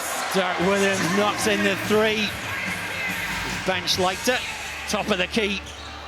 Over the outstretched arms of Williams. In fact, judge that he had his foot on the line. So a 2. Fletcher knocks it in for the 3.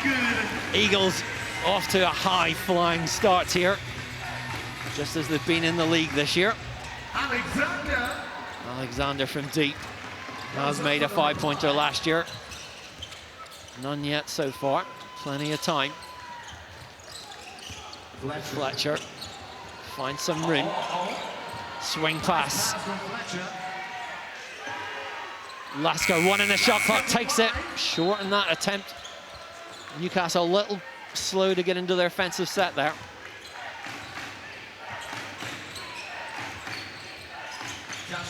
Castro, rookie out of Duquesne University, the handoff inside. Would have been spectacular, didn't go. Kai Williams feeds the Fletcher off the glass. Doesn't fall. Power play buzzer has been pressed. Moses off the glass. Eagles into the power play. Sharks are really going to have to step up their defense now. They're in double points. Don runs out of space. Eagles 2-on-1. Fletcher flicks it off, very casual. Newcastle extend their lead to 14 points. Marsden is open, off the glass. Breaks that Newcastle run. Really, it's advantage Newcastle here. Fletcher worked his magic with the dribble, didn't finish. Dirk Williams. Guarded by Williams. Dawn with the screen. Gets it back. Alexander. Shot clock goes to 6. Skips his way inside. Marsden finishes.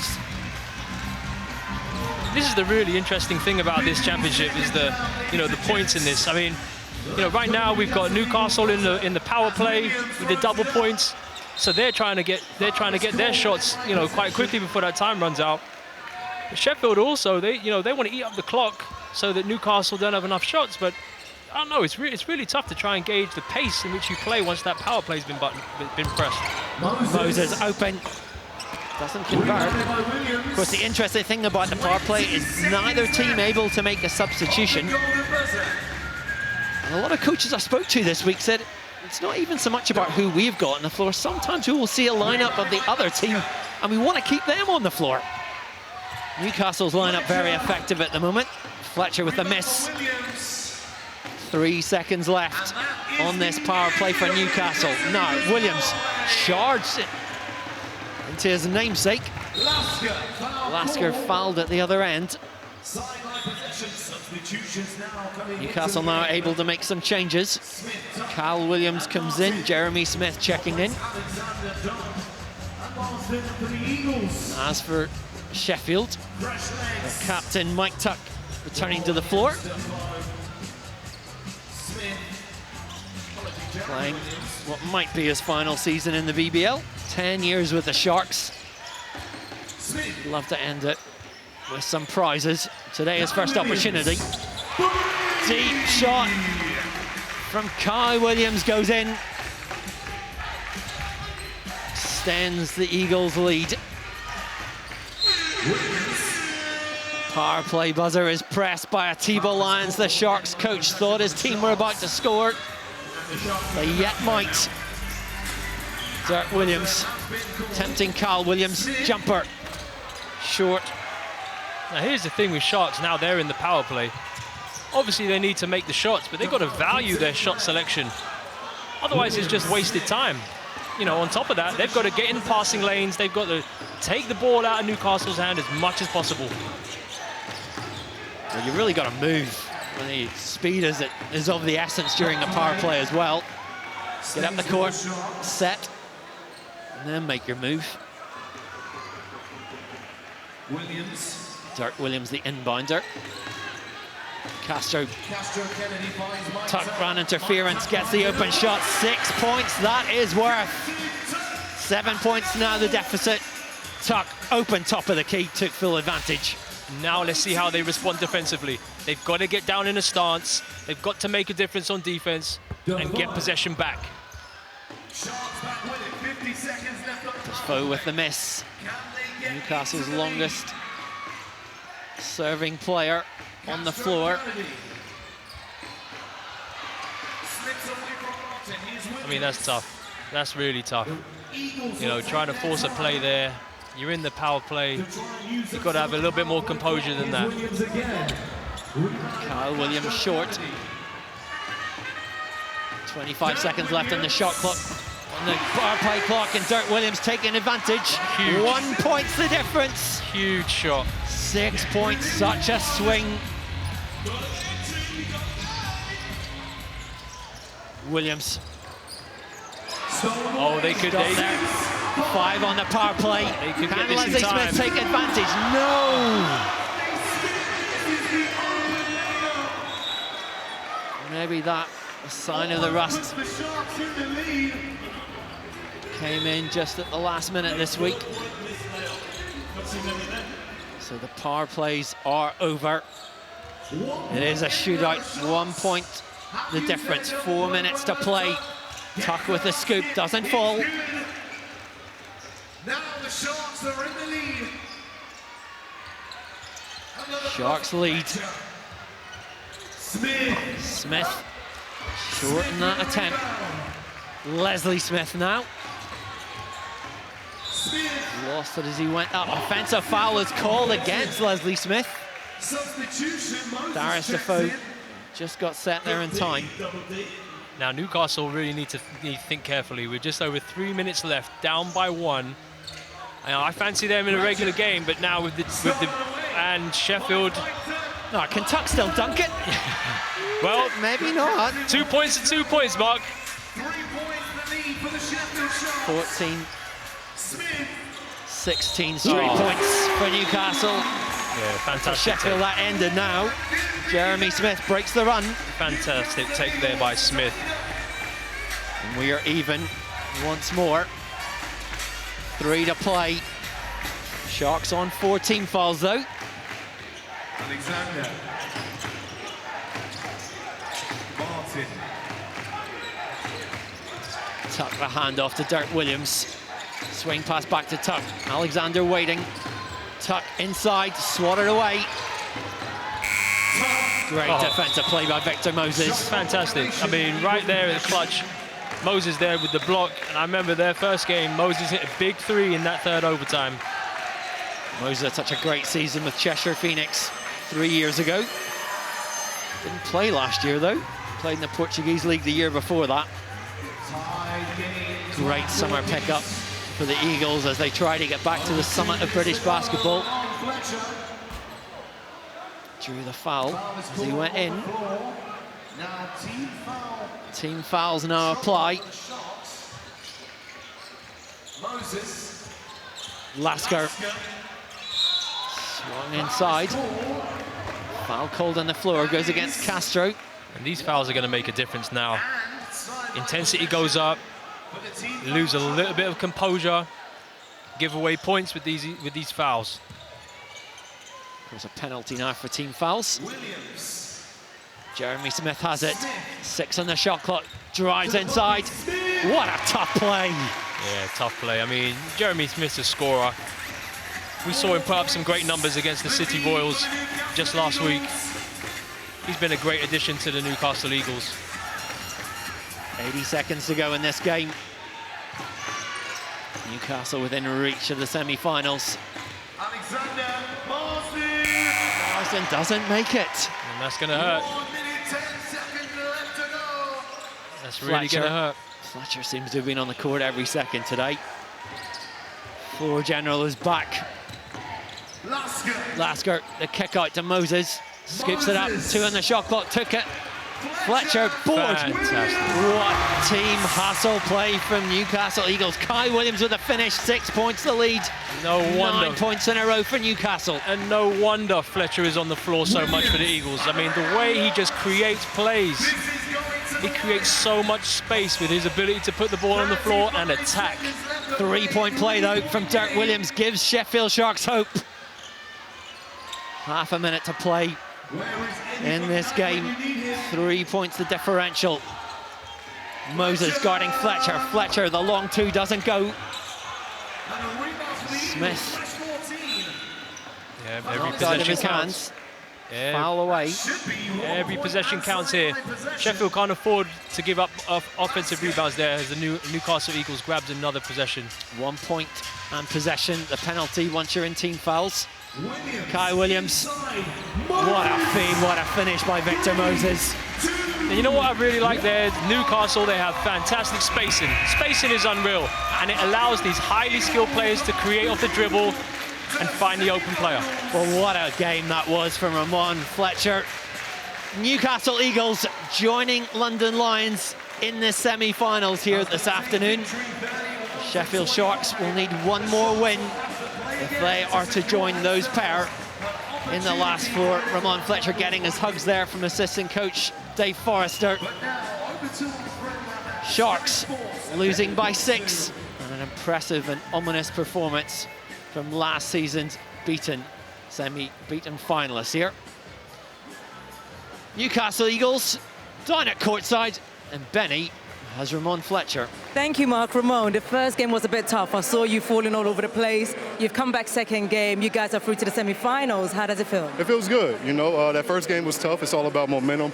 And it's a new event. It's different than what we've been through the past 3 games, but I love it, to be honest. I like fast-paced basketball. Now, last year, you were robbed by the London Lions at the finals. Is it time for you guys to teach them a lesson? I think we want to take one game at a time. Of course, we want to win a championship. We want to win a final. That's what we do in Newcastle. So we're going to be focused. You know, we're ready for the semis no matter who we play. Now, you started off at the BBL finals with dominance. You know, the game against the London Royals absolutely destroyed them. Going forward, what does Newcastle want to achieve going forward in this BBL season? We just got to be relentless, regardless. Defense, offense, no matter what, we got to continue to play. So we're going to be ready no matter what. Thank you. Back to Mark. Well, that was another cracking contest, wasn't it? We now know 2 of our semi-finalists here at the All-Stars Championship this afternoon.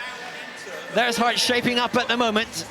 2 more teams coming up now, fighting for their lives to stay in the competition with the double elimination. But it's All-Stars Basketball Championship action here this afternoon.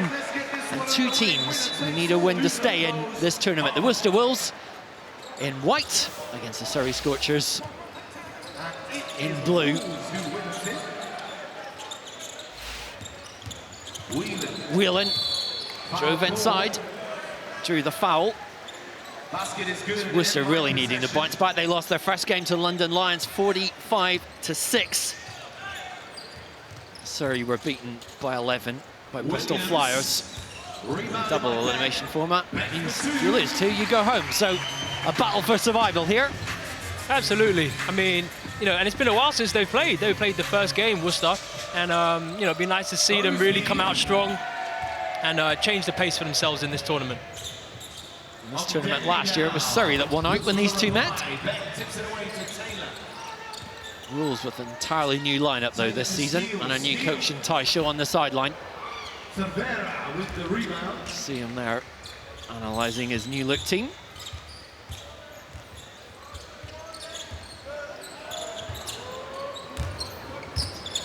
Six on the shot clock. Nowhere to go really there though. And here come the Scorchers. Oh, Jordan Williams has had a few spectacular plays under the basket so far today. Quincy Taylor, short on that. Adam Thosby from deep, can make those, does make those. He can really stroke it from back there, and I tell you what, I wouldn't be surprised if we get a couple of 5-pointers before the day's finished as well from him. Thosby, of course, was part of the England team at the Commonwealth Games earlier in the year. As was Teo Ogedengbe, who draws Surrey Scorchers level after 2 minutes of action. Yeah, Worcester can't leave Teo open. Teo's leading the league in 3-pointers made so far this year. So Worcester can't afford to just leave him out there. Jordan Whelan, of course, ended last season with Manchester Giants. Got some experience overseas, a good young British talent. As is Josh Steele on the ball now. Quincy Taylor, coming off a season out of the game, turning to Surrey, where he was so effective 2 years ago. Taylor, the inbounder. Steele with the floater as the shot clock expired. Thosby away with it. Wolves captain. Kick out to the corner. What a made, what a play. Great action there. Thosby really challenged the weak side defense there, forced the corner drift. Great shot over there in the corner. Advantage with Wolves once more. Williams almost stripped, got it back. Taylor with a crossover, the pull-up 3 on the shot clock. Scramble underneath for the rebound. Knocked out of bounds from Darryl Combs. 3-point lead for the Wolves. Shot clock reset to 14. Combs will inbound. They go to Beck. Hand off to Steele, finds himself open, had to gather himself, made it. Surrey within 1 point.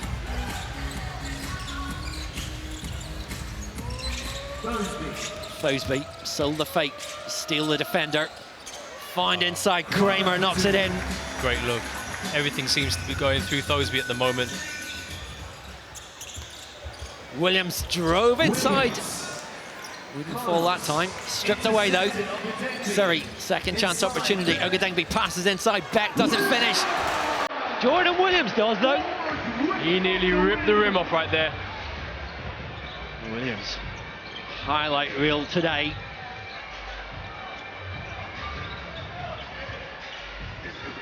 Daryl Coombs from outside. Steele with another board. Taylor, the handoff. A little too much mustard on that one. Of course, Worcester did make a new signing this week.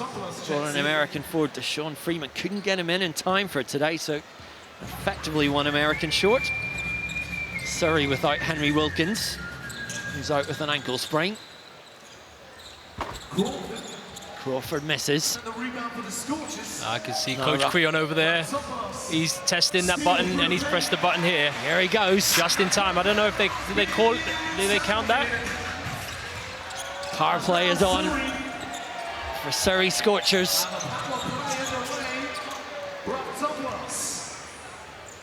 Ogedengbe.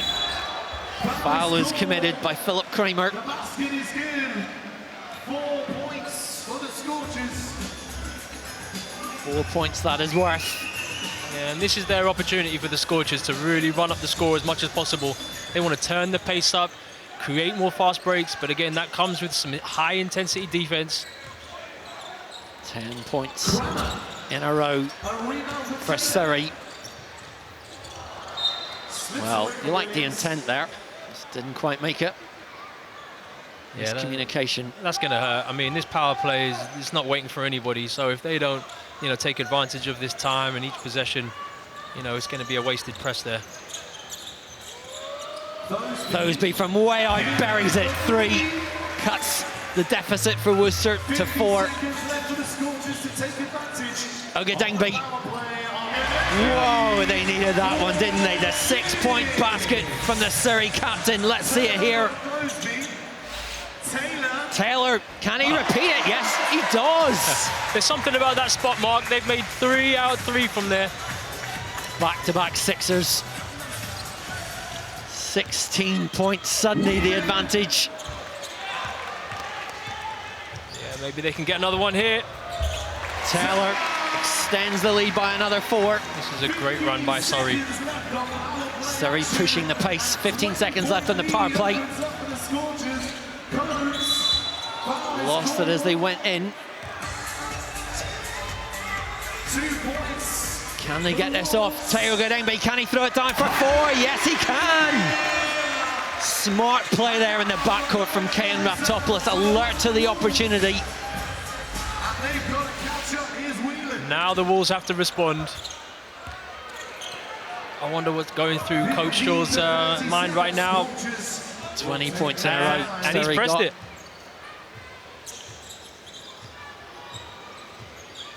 Power play for Worcester. They're going to have to be smarter than that, though. Can't give away easy fouls right out there at the top of the key. So they're almost 10, almost 15 seconds run off the shot clock, off the power play clock. Williams waits. Nope. And again, yeah, definitely a foul there. Definitely a blocking foul. Well, Kramer admitted to that. He's got lots of experience, has played in the Euro Cup. So now Kramer will have to leave the court. Really, Worcester not being effective with their power play here, allowing Surrey to get too much time off the clock. Still be a Surrey ball. Last touch, I think, off Thosby. Now, tactically, Surrey doing a fantastic job here. They're holding on to the ball, keeping possession, eating off time for that power play, making sure that Worcester can't respond with any sort of run. 40 seconds left. And the Scorchers keep it. Clock. The jump ball possession arrow in favour of Surrey. Raftopoulos takes the three. Jordan Williams, the offensive board, second chance. Those be with the foul. I like his energy. I like his energy, Mark. He is crashing boards. He is attacking. You can see the grit in his teeth. He is really attacking and making sure that he gets the foul or he gets the points. Former GB under-20 international is Jordan Williams. Really a fulcrum for Surrey. 3 seconds left on that power play for Worcester. Surrey extending their lead here. Ogadengbe once more inside. Worcester are really looking defeated. You know, they're standing there, straight legs, they're not down in a stance. I'm not sure they're really going to, you know, make any kind of transformation in this game if they don't sit down, play some defense, get in the passing lanes. Raftopoulos Hill, he wants that 5. He wants that 5, hasn't got it yet. Really, Worcester could do with a lot of 5s right now. Could do with any basket, in fairness. Struggling to make plays here today. Steele able to hold. Worcester only with 21 points over their 2 games so far. You lose 2. We'll be heading back west. Great pass. Williams, two-handed flush. And look at that smile on his face as he came down. Great look there by Josh Steele. What a talent as well, Josh Steele. The way you found Jordan Williams there, threw that down. Steele starting this season. Just thoroughly meriting it. Whelan drives inside off the glass. 2 to play. Really mission impossible for Worcester Wolves now. With the pump. Taylor. Wow, so calm, no pressure. Drops it in, Quincy Taylor.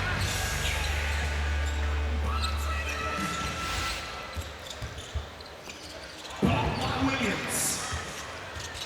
I won't repeat what he told me. Foul in the backcourt.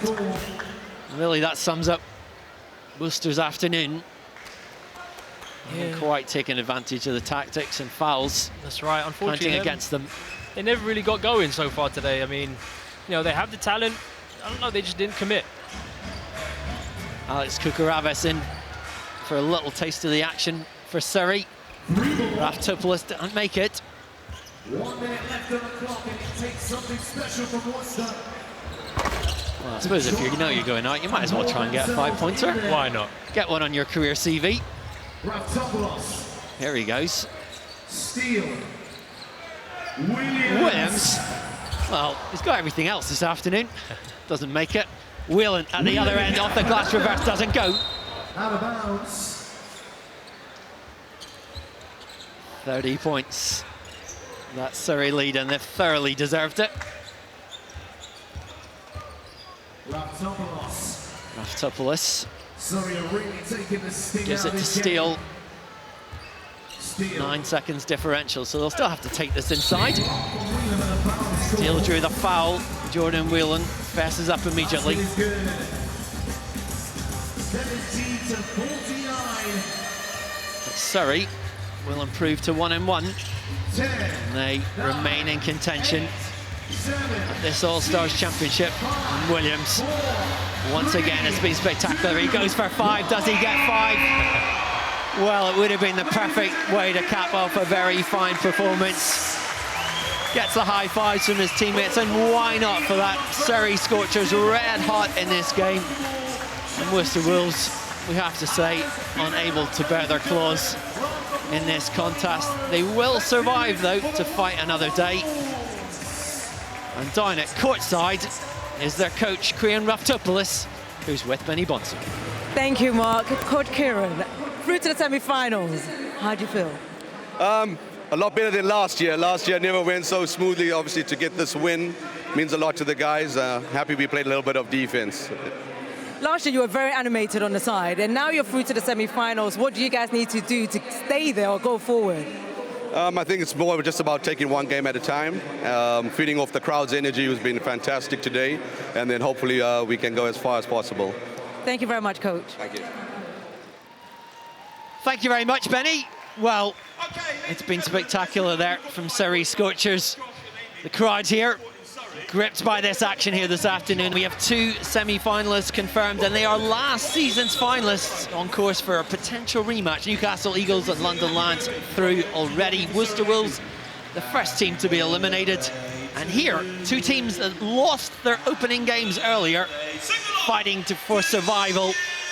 The Leicester Riders, semi-finalists last season, about to face the Glasgow Rocks. And Glasgow, very unfortunate earlier. They went to triple overtime before losing by 5 to Newcastle Eagles. Leicester losing by 6 to Sheffield Sharks. Both these teams with every motivation to bounce back here. Tommy Garbolotto, the former Rocks coach, alongside me. How do you see this one? Well, I mean, it's an interesting game because I think that Leicester Riders certainly aren't the finished product at this moment. You know, they see a team that really hasn't played much in the last 2 weeks of competitive basketball. Didn't look very sharp, but Glasgow looked tremendous, to be honest with you, and especially Greg Pryor. So it's going to be really an interesting one. I think this one's going to be a close one as well. Rima Lascelles starting at point for Leicester in this game, but the bulldozer inside, the human bulldozer, J.R. Holder, this gets Leicester off to a start. Sorry, Mark. This tournament's set up for J.R. Holder. He's just a tremendous kind of a half-court player that always is in the right place to dribble drive that ball. Turnover there. Two-handed stuff. Jamel Anderson, one of my favorite energy players. You know, he's that human dynamo, always around the ball, playing great defense. Great to see him back in the BBL after a season away in Spain and Australia. Pryor with the board, who had a great game against Newcastle offensively. Murray draws the foul on Jamel Anderson. Yeah, when we're, you know, Gareth is a tremendous player, you know, international world-class player, but these kind of tournaments and you know, don't show his refinery. I think the players that are breakdown players, one-on-one players, are the ones that always look to be the ones that can be successful in this type of event. Holder with a floater from the corner, doesn't go. Leicester coach Rob Paternoster tinking with the starting lineup. Murray slipped as he went down. Seems okay. Yeah, you're right, Mark. That was an interesting one. I mean, I think that, you know, putting Andy Thompson in there with the experience is what they really needed. This is where I'm worried about Leicester, the lack of point guard play. Burnett from deep, off balance. What a play, spectacular. Yeah, the 2 games we saw him play against Barkham Bears in the European Cup Champions League, there's no doubt he looked like a premier BBL scorer. Yeah, Leicester starting their campaign in the FIBA Europe Cup this week. Group stages for them, their first game at home against the Italian side, Cesare. Yeah, we really must wish them all our best there because, you know, it's been a while now since a British club has been in Europe, and fantastic for us to see that. Andy Thompson way out. Carpenter picks it up. Zooms inside, ran into traffic. Pryor lost it.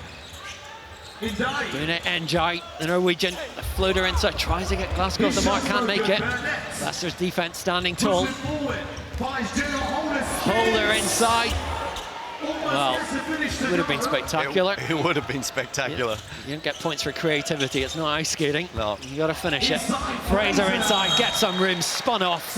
Yeah, awesome play by, great dive by Ali Fraser. Probably, in my view, one of the best the divers, rollers in this league for coming off a ball screen and receiving a pass. Kieran Achara has replaced him though. One Great Britain international for another.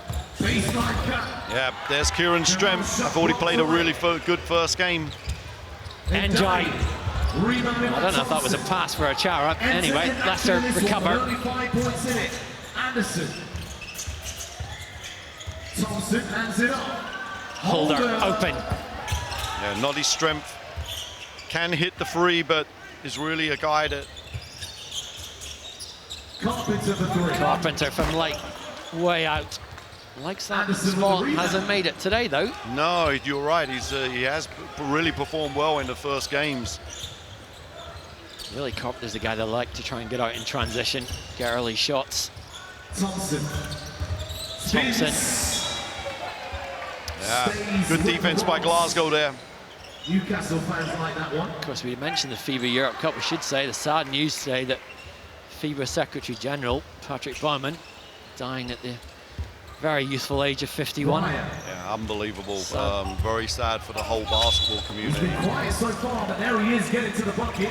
2 points now for Pryor. He's ruled over the sport for a number of years. A 3-point game. Sad news coming out of Buenos Aires today.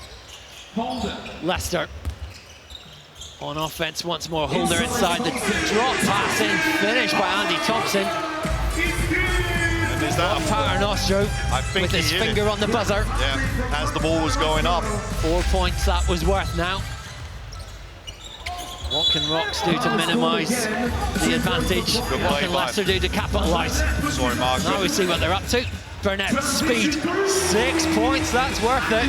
Wow, that's big time scoring there. Stop and pop, you know, from the 3-point line. And I was just saying, Greg Pryor again playing really, really strongly. Pryor tries to keep it under control. Chara drives on Thompson, knocks him out of the way, really. Well, that's Kieran's had a slow start to the season, but I really don't think it's going to continue. I really am pretty sure he's going to start playing really well soon. Holder inside, another 4 points, the advantage stretch for Leicester. Yeah, that could have been a foul as well. Great drive. There's a lot of contact on the body there. Carpenter on the wing. Like the pace that Glasgow are playing at though, because the 3. Njai makes the 3. He's been such a great pickup this season. Yep, I totally agree with you on that. Burnett, lots of control under pressure there. Drew the foul, gets the points. He is really going to be a tough cover in this league. He's got everything. He can penetrate off the dribble, he can shoot the 3. It's the struggle for Leicester is because they've went in the first round of the Champions League, haven't actually played a league game yet. None. The first game in the BBL next weekend against the newcomers to the league, the London City Royals. Tony's team of the season, I should say. Yeah. 13 points and counting the advantage for Leicester here. 4 seconds left in the power play. Well, it's a 16-point lead, so that means that you really got to find a way of maximizing in that power play. But I think that, you know, a team like Bristol have already shown that the power play is so important. It's really, really important. You can see Coach Darrell there. He's standing next to it. So the next shot, I believe that Glasgow look like they're going to take, he's going to hit that buzzer. 5 minutes to play. Dowse off balance. Didn't quite fall for him. Ziegler with the board. Carpenter waits for the shot. Darrell Wood poised, presses it. Who wins to reward Murray though with the second chance opportunity? Doesn't go. Ziegler, the hustle play makes it off the board. Nice. Very, very well. I hear good things about him. I hear he's a good energy guy. So Rocks now. 12-point game, really nothing. Rocks with 2 minutes of double points. Trayvon Wright's returned for Leicester Riders. That's a massive Holder shot. though with a great jumper.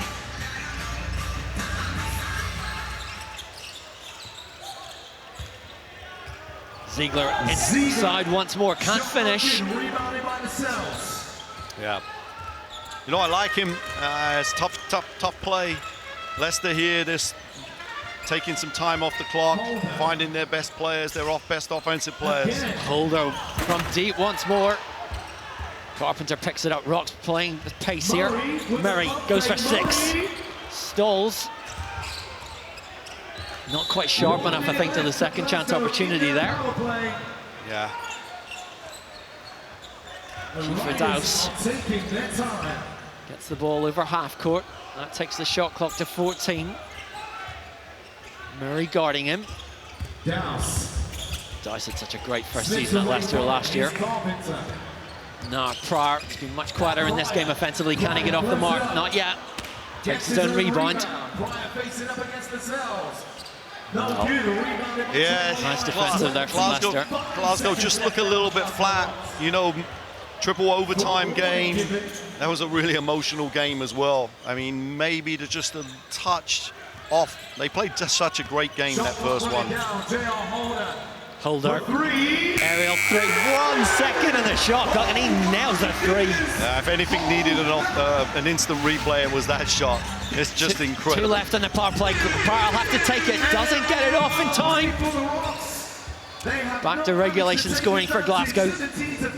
Floater won't fall, and really the problem for Glasgow here, they just can't make shots. No, they haven't made shots, and they haven't, in both games, they haven't utilised the power play to its really effect. If you saw Leicester, I think had 3 baskets in a row on their power play, really pushed the score out. First appearance of the afternoon for Johnny Bunyan, the Rock's number 9 there.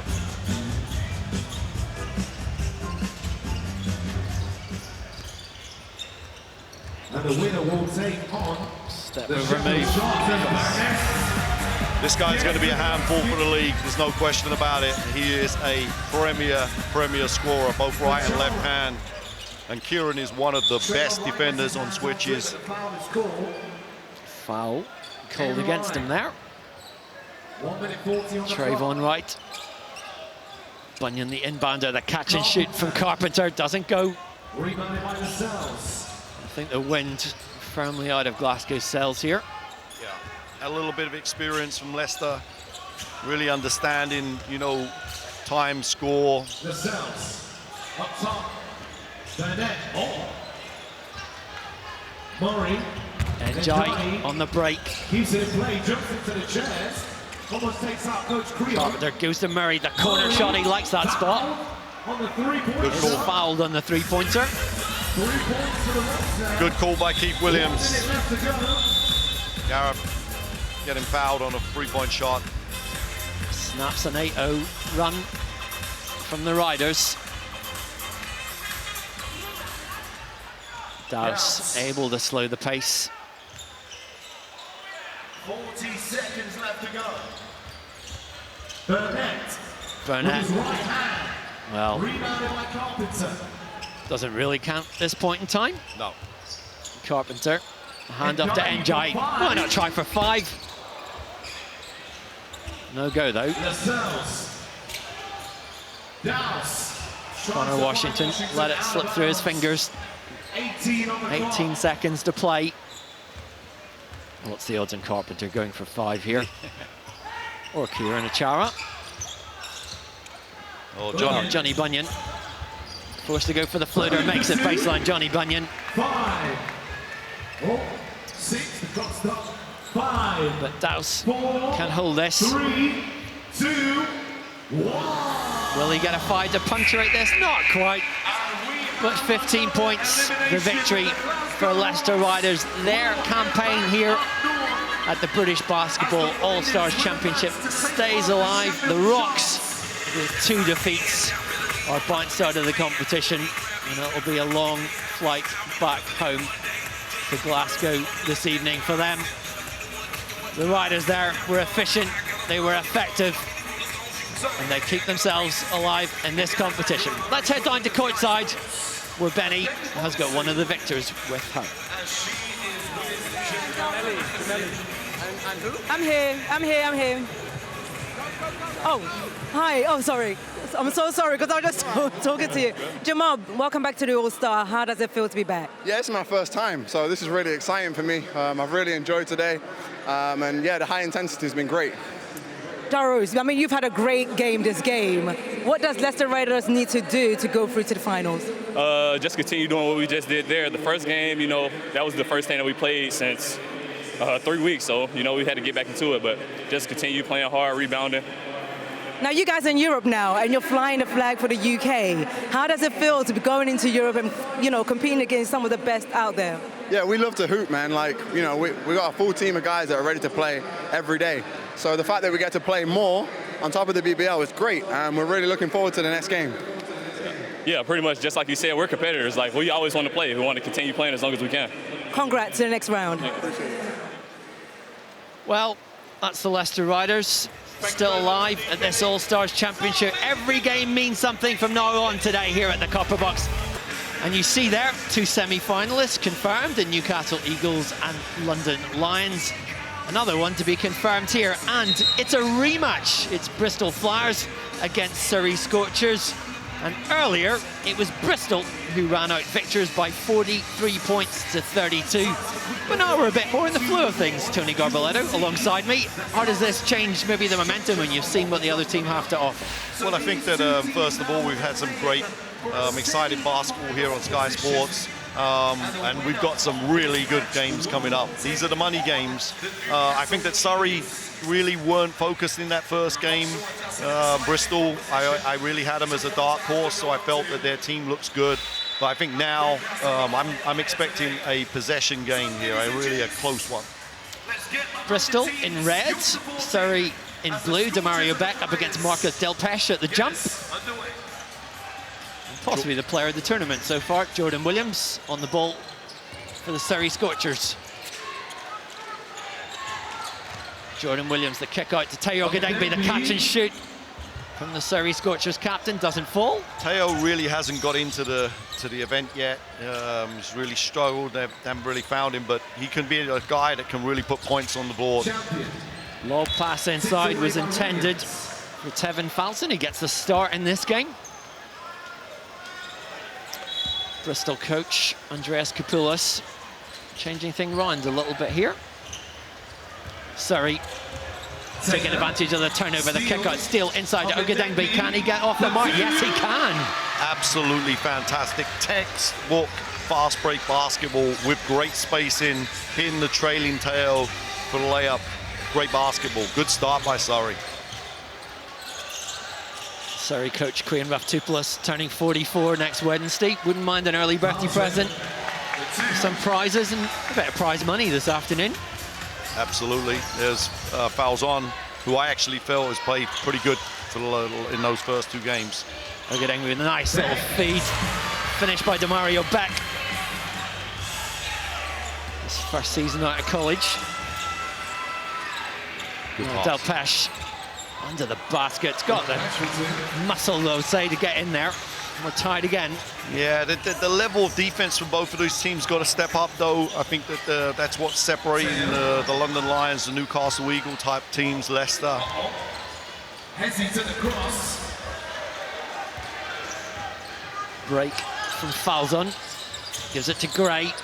Decides for the 3. Scramble underneath.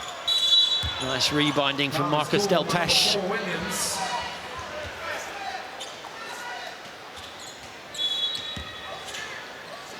Bristol semi-finalists in this tournament last year.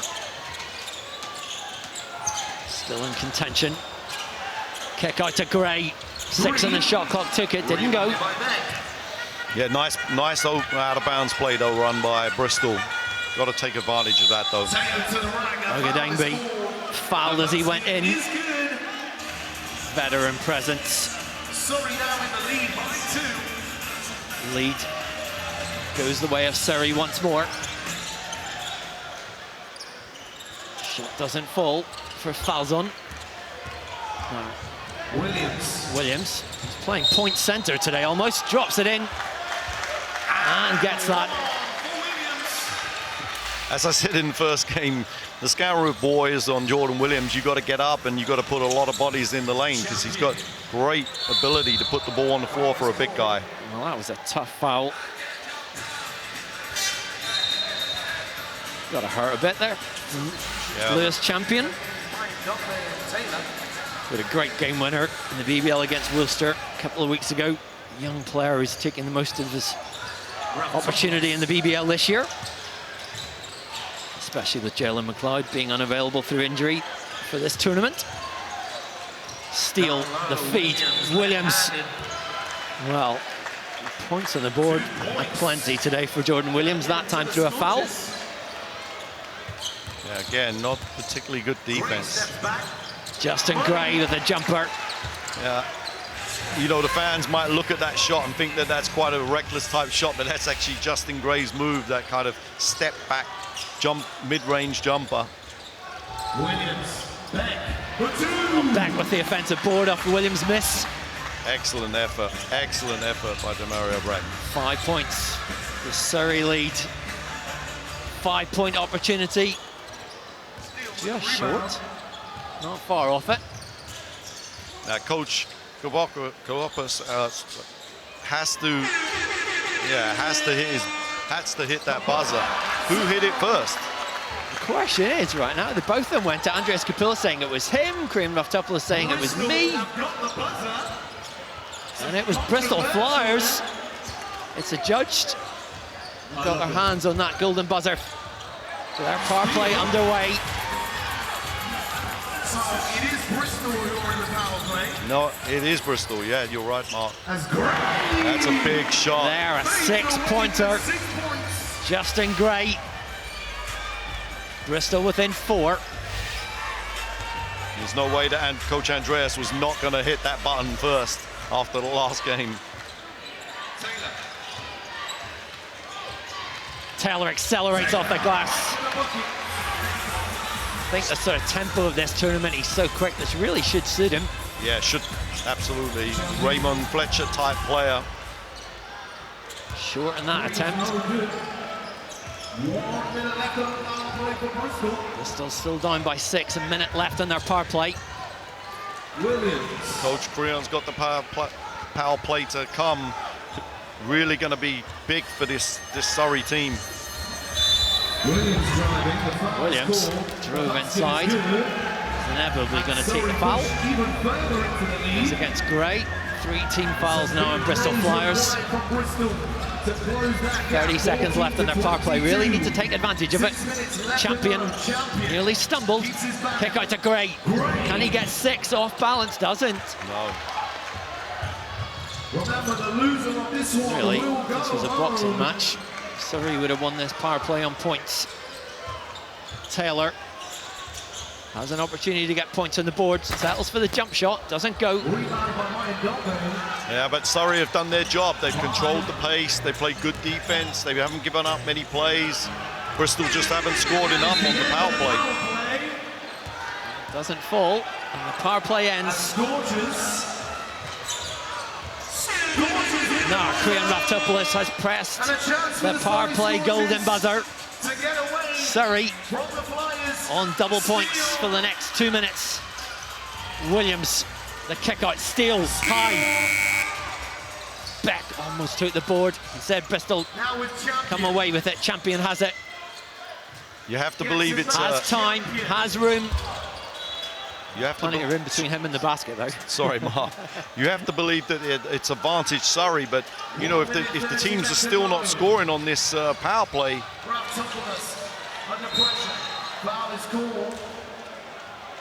That was almost a grapple match there. Yeah, it's 4 of them fighting for possession. Very scrappy at this moment. Both teams got to clean this up, get better space in. Williams tried to get another rebound. Very good effort by Jordan Williams. Very good effort. Surrey with the inbound play. Basketball was won by effort first and foremost. It was a great job by Jordan Williams. Taylor lets fly. Who's got their hands on it? Surrey. Josh Steele. Pull-up jumper just short. Both teams misfiring in their power plays.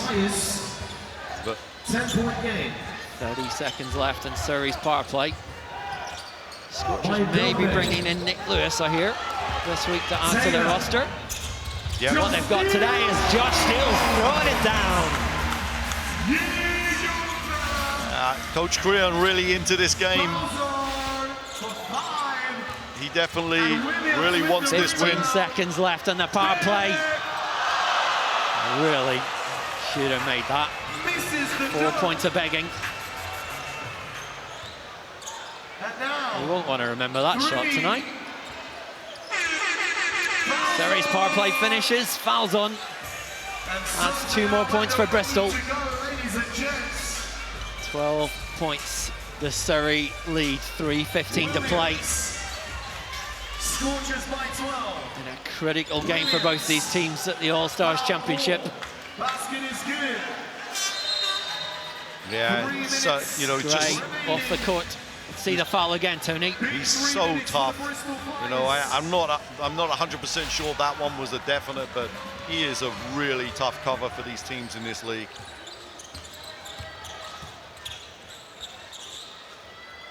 From deep, makes it. How badly they needed that. Fred Thomas, I kind of think he was lost in the rotation there, because he definitely really should have been on the floor. Good help, good help. A break. Maya Dombe doesn't quite get there. Basket, 2 points count. Can they make a real last-ditch effort here? That's an offensive foul, out of control. Well, that must have hurt. Little guy like Kalon, crash. Bang, wallop, on the floor he went. 2 minutes to play.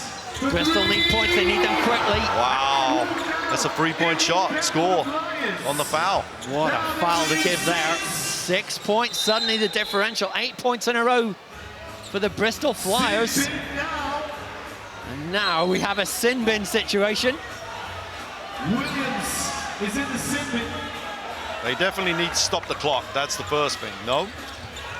All right. Jordan Williams will sit out. 30 seconds, Surrey with 4 in the court. Why would Bristol foul there? They've got the man advantage here. Hogan Denby. Steele. 7 on the shot clock. Steele has it. Taylor from deep. What a play, what a shot. Surrey breathe a little easier. Give Surrey all credit in the world, but you shouldn't really be getting an open shot if there's 5 defenders against 4 offensive players. Dropped in from Panos Mayadumbi. Oh, Jordan Williams back on the court, drops it in. And that quite probably will be Surrey advancing in this tournament. Bit sneaky, you're off the court, you're in the sin bin, your time's up, off you come. But he was in the right place. It just happened to be that they were on offense and he was there. That was a great, very, very smart play by Jordan Williams. I think if that was football, you'd call it goal hanging. I'm not sure there's an equivalent term in basketball. No. Anyway, nice play from Jordan Williams once again. Gray from the corner. And Surrey come away with it. Kaelan Raftopoulos can just slow this pace down. 30 seconds to play. Inside, nice conversion by Kukurabis. Yeah, and hasn't really played much this year. So it's nice for the young guy to actually get on the floor and make a positive contribution. Josh Steele's had a terrific tournament so far. Well, you couldn't have been more off balance there, could you have been? For Fred Thomas, went for the 5. Ogadembe takes his time. And Surrey can wait. Quincy Taylor thought about the 5-point shot. Yeah, here he goes. Wow, why wouldn't you? Doesn't get it, doesn't really matter. Surrey scored to advance. And it's been a very solid performance there. They made shots when it counted, particularly in the power play, Tony, and have reaped the benefits. Yeah, again, we've seen the teams that are really executing that power play are the ones that are actually, you know, putting themselves into a good position to win, and Surrey were definitely doing that. Bristol Flyers accelerating into the semi-finals to join London Lions and Newcastle Eagles. Another very good performance from that man you saw there, Jordan Williams. He's really been a bully inside. Well, let's head down to courtside with Benny, who's got Surrey Scorchers, Josh Steele. Thank you, Mark. Josh, it's been a tough start of the season for you in the BBO. How does it feel to make it through to the semi-finals? It's great. I mean, like, we just need confidence as a team, like, going into the season. You know, we've had some troubles, but this win means a lot for us because, you know, all the adversity we've been going through and stuff. What changes do you need to make to go through to the finals?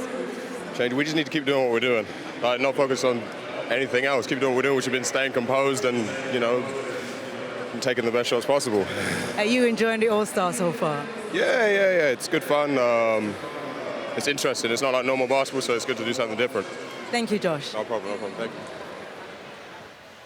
Well, we've got 3 of the semi-finalists known now at the All-Stars Championship. There's 1 spot left remaining up for grabs here today. The Sheffield Sharks and the reigning BBL champions, the Leicester Riders. All the mascots have just been out on court having a bit of a dance-off. But now, we'll see who's got all the moves in the right places for that 1 final spot in the last 4 here today. Tony Garboletto, the former GB and Glasgow Rocks coach of many BBL teams, I shouldn't limit you to 1, alongside me. And here we're underway with the Sharks in blue, I think this and the Leicester Riders in white. And Tony, you know, with so much at stake, we saw last season these teams went to overtime a couple of times. It's a really even matchup. This is a really intriguing game. You know, I like Sheffield in this game because people like Chris Alexander and Dirk Williams, they're really big game players. They can make a lot of shots. Same time, you know, we've got Leicester here, you know, with the pedigree as a champion. Andy Thompson buries a corner 3 for Leicester. The Riders up ahead, of course. Leicester lost 30-24 when these 2 teams met earlier on today. So revenge in mind. Nice read. What a nice play. Nice cut from Rob Marsden. That's really good read and react basketball there. Smart basketball, easy basket at the end there. Marsden's so consistent when you consider that he has a part-time or almost full-time job in the construction industry. Comes in place for Sheffield practices. Very effective. Andy Thompson, effective at the other end. He's been doing it for 10 years. Still one of the most consistent performers in the BBL. Alexander somehow recovers the shot there. Williams at the top of the key, 5 to shot clock. Makes it 3. Dirk Williams. Wow. Well, there are a few people, I've spoken to a few people in the NBA that like his game. I think he has the real outside chance of being involved somewhere along the line. And he is a real talent. He can shoot it, he can drive it. We know he's super athletic, he can defend. Just the NBA starting this week as well. EuroLeague underway last week. All excitement this stage of the season when you see your teams in action for the first time. See what's happened over the summer. And see what they're going to do. Here, the first prize of the season up for grabs. Shot clock violation, Riders get it back. Such a morale booster for every team if you can get your hands on this trophy. Yeah, Leicester look very composed. Thompson with a great cut inside, brilliant feed. They look like they were a team that hadn't played much in that first game. Now they really look like they're kicking into gear.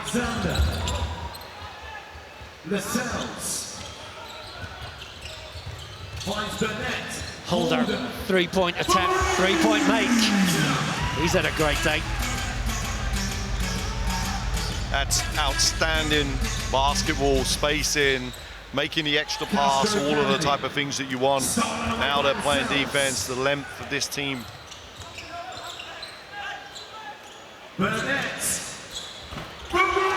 Once again, 3's raining in here. But Rob Paternoster wishes he'd had that power play button on. He'll get his chance in due course. Alexander tried to get it to Mike Tuck, couldn't quite get there. Yeah, this game could be decided by the power plays again. I really like this pickup by Sheffield of Leslie Smith.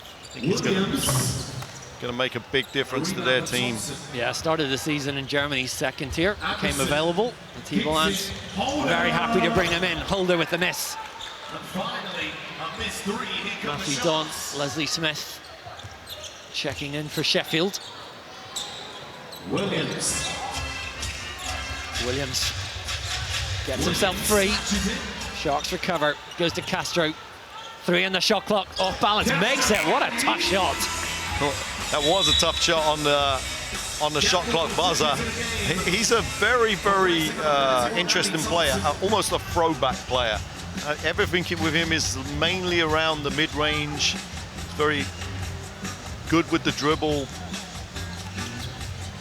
Yeah, they felt, Timo Lammens felt he was a little lackadaisical maybe at the start of the season, but it's come alive today. Wow. So has J.R. Holder, though. Yeah, that was a big-time drive.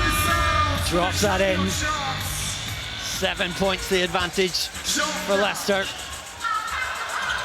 That's the difference. That could have been a 4-point play, and now it's a miss. Sheffield in the power play.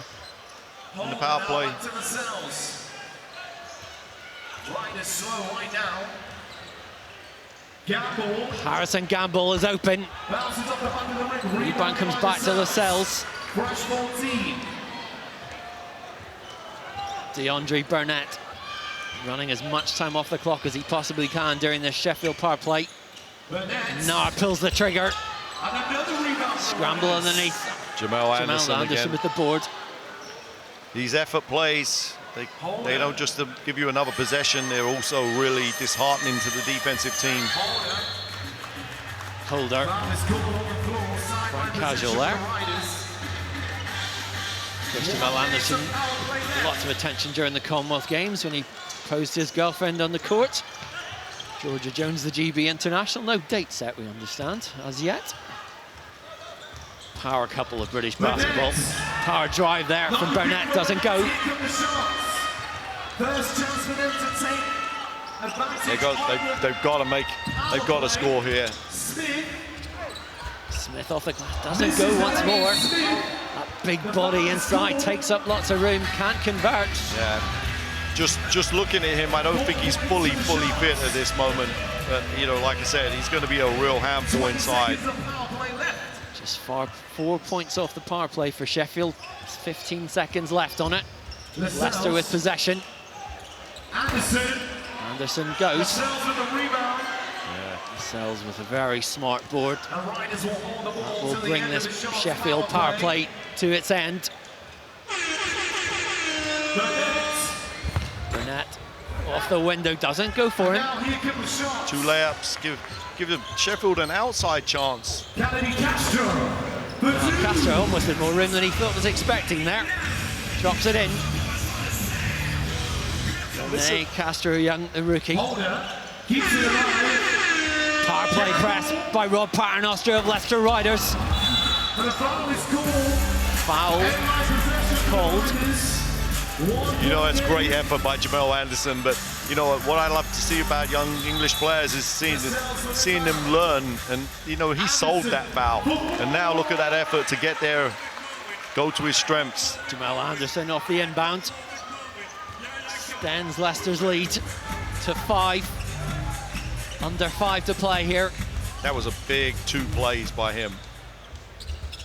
Castro can't fall, gets a second bite of the cherry. Wow. Leicester crowded out the middle, shut the door. They did indeed, but Castro has a right to at least ask for a possible foul. Lascelles comes across Williams with a swat. I mean, Sheffield, if they can make a couple more stops, this game's really close. Williams, that athleticism. Wow. But Anderson knocks it down. That's a 6-point shot. Huge shot. Jamal Anderson coming to play here in this game. 11 points. The Riders cushion. Castro tried the clever move off the glass. The basket is given. It's funny that I actually think that one might not have been the foul, but he did get the one from the one before. I think our coaches see things different ways. Okay, now these are critical plays. Sheffield got to come up to a stop here. And now almost another offensive rebound by Leicester. One of Coach Rob Paternoster's pure traits to have his team play as hard, always on the boards. Tibble Irons, the Sharks coach, watching anxiously on the sideline. Rob Paternoster tries, well, let's go. Not quite. Power play comes to an end. 9 points. The Riders' advantage now. I just think that might be just a bit too far, but I might have spoke too soon. How much did they need that? How badly did they need that? Castro goes off though. Chris Alexander comes back on. We got Rob Marsden and Mike Tuck. So Tibeland's ringing the changes at the end of the power play. We got ourselves a real game here.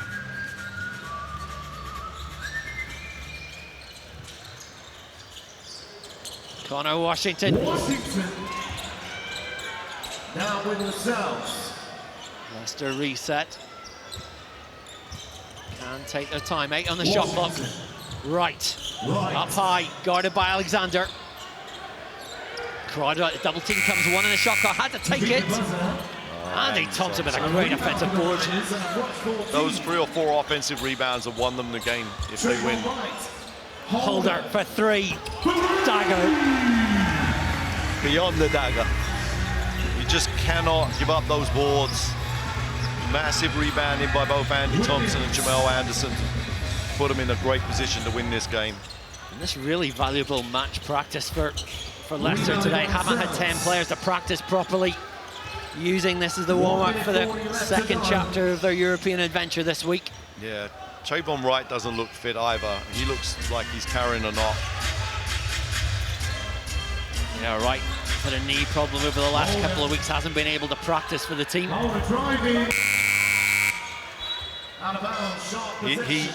He is what he's, along with Dirk Williams and Tab, the premier athletes of the league, and he barely looks like he can jump at this moment. He looks really, really struggling. Yeah, and we spoke to Rob Paternoster before the action kicked off today. Wasn't even really sure if he'd use him. Here's the difference with 1 minute to go. Plenty of time when you have a 5-point line. Taking what they can get at the moment. 1 minute exactly to play. So of course from now on the clock will stop in out-of-bounds situations. Yeah, great effort by Leicester Riders. Kind of a championship effort. Not playing their best basketball. But their effort was really the difference maker in this game. Connor Washington holds. Alexander hustles. Thompson sets the screen. Switches in. Thompson. What a delicately smart, clever play from Andy Thompson to put the Leicester lead into double figures. I'd love to take credit for his development, but he was always one of my most favourite players. And he's done an incredible job with all the clubs that he's been at, you know, but starting with myself and moving to Newcastle and now to Leicester. Well, Leicester have achieved what they needed to in this game. The Sharks bitten, Leicester riding on, and they will face the defending All-Star Championship winners, London Lions, in the semi-finals. And what a game it's been, and Leicester, ruthless and efficient, have done exactly what they need to do. Let's head down to courtside, where Benny, I believe, has the Riders coach, Rob Paternoster. Thanks, Mark.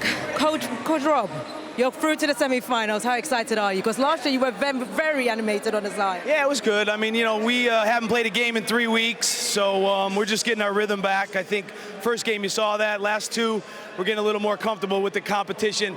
But if anybody tells you they know what they're doing here, they're lying, because no one's used to this. It's different. Give the players credit. They made some big plays in that game. Now I see Connor Washington is back in the fold. What was the decision behind him coming back to Leicester Riders? Well, he's a great player. He's, you know, a guy that knows our system very well, still young, British. We think he's going to give us a lot this year. And you guys are in Europe. You're going into your second leg. How does it feel to be the only British team out there flying the flag for the UK? Yeah, it feels great. We're excited about it. We have a game at our arena Wednesday night against a top Italian team. So we're encouraging all the British fans to come support us, come out to our arena, watch us play. And now you have a rematch against the Lions. You faced them at the finals, at the BBL finals last year. What's it going to be like for you? What are you hoping for this? Well, they're a good team, no doubt about it. You watch them so far, they look really good. And, you know, we're going to have to do a good job of slowing them down, but they can hurt you in a lot of ways. Thank you very much, Coach. Thank you. Back to Mark. Well, we started with 8 teams here at the Copper Box at the beginning of this afternoon. Now we're down to 4. 2 semi-finals. All to play for now, isn't it? Straight knockout from this stage from now on. Winner takes all. Loser goes home. And both these teams want to run out as winners here. Surrey Scorchers in blue. Newcastle in red and white stripes. Looks a bit familiar, I think. will win the tip.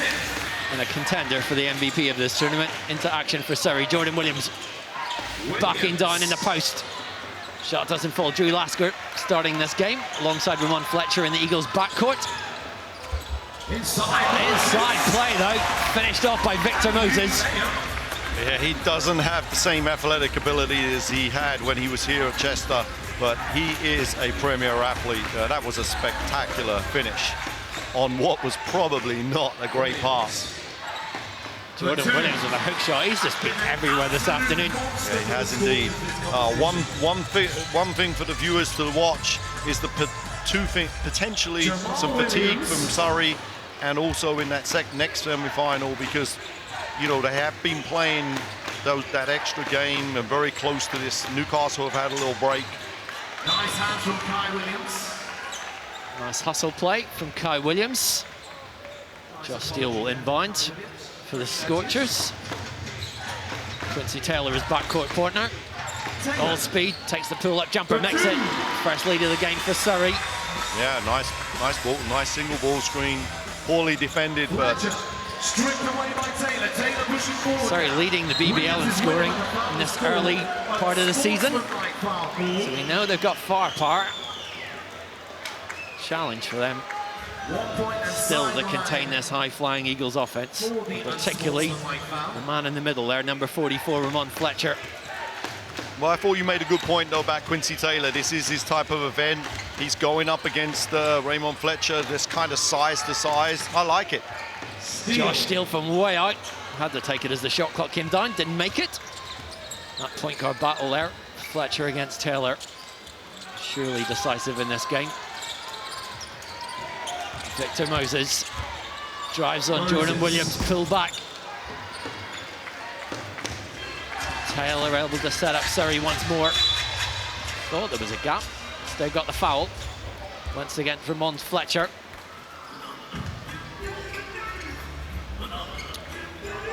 Yeah, there's not as much intensity in this game as what you would have thought. This is a lot to play for. Corner make from Demario Beck. Been adjusting to the British game in the early part of his Scorchers career. Without another step in the process.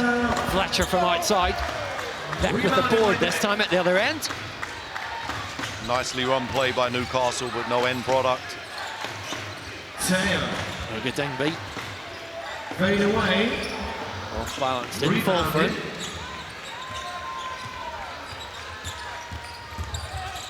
Lasker has adapted to every different role that the Eagles have asked of him during his stay on Tyneside. Steele.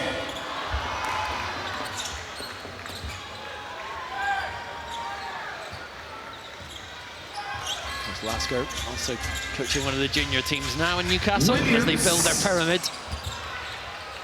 Hustle for the rebound. Lasker gets the foul and gets the 2 points.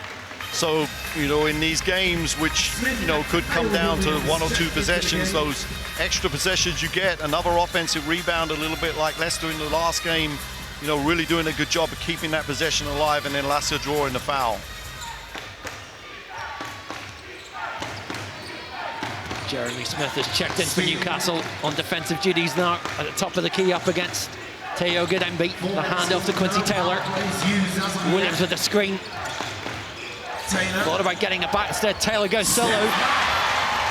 High floater. Yeah, he may be the best kind of like around that mid-range key area jump shooter in this league. He's really deadly there. Kai Williams. Moses.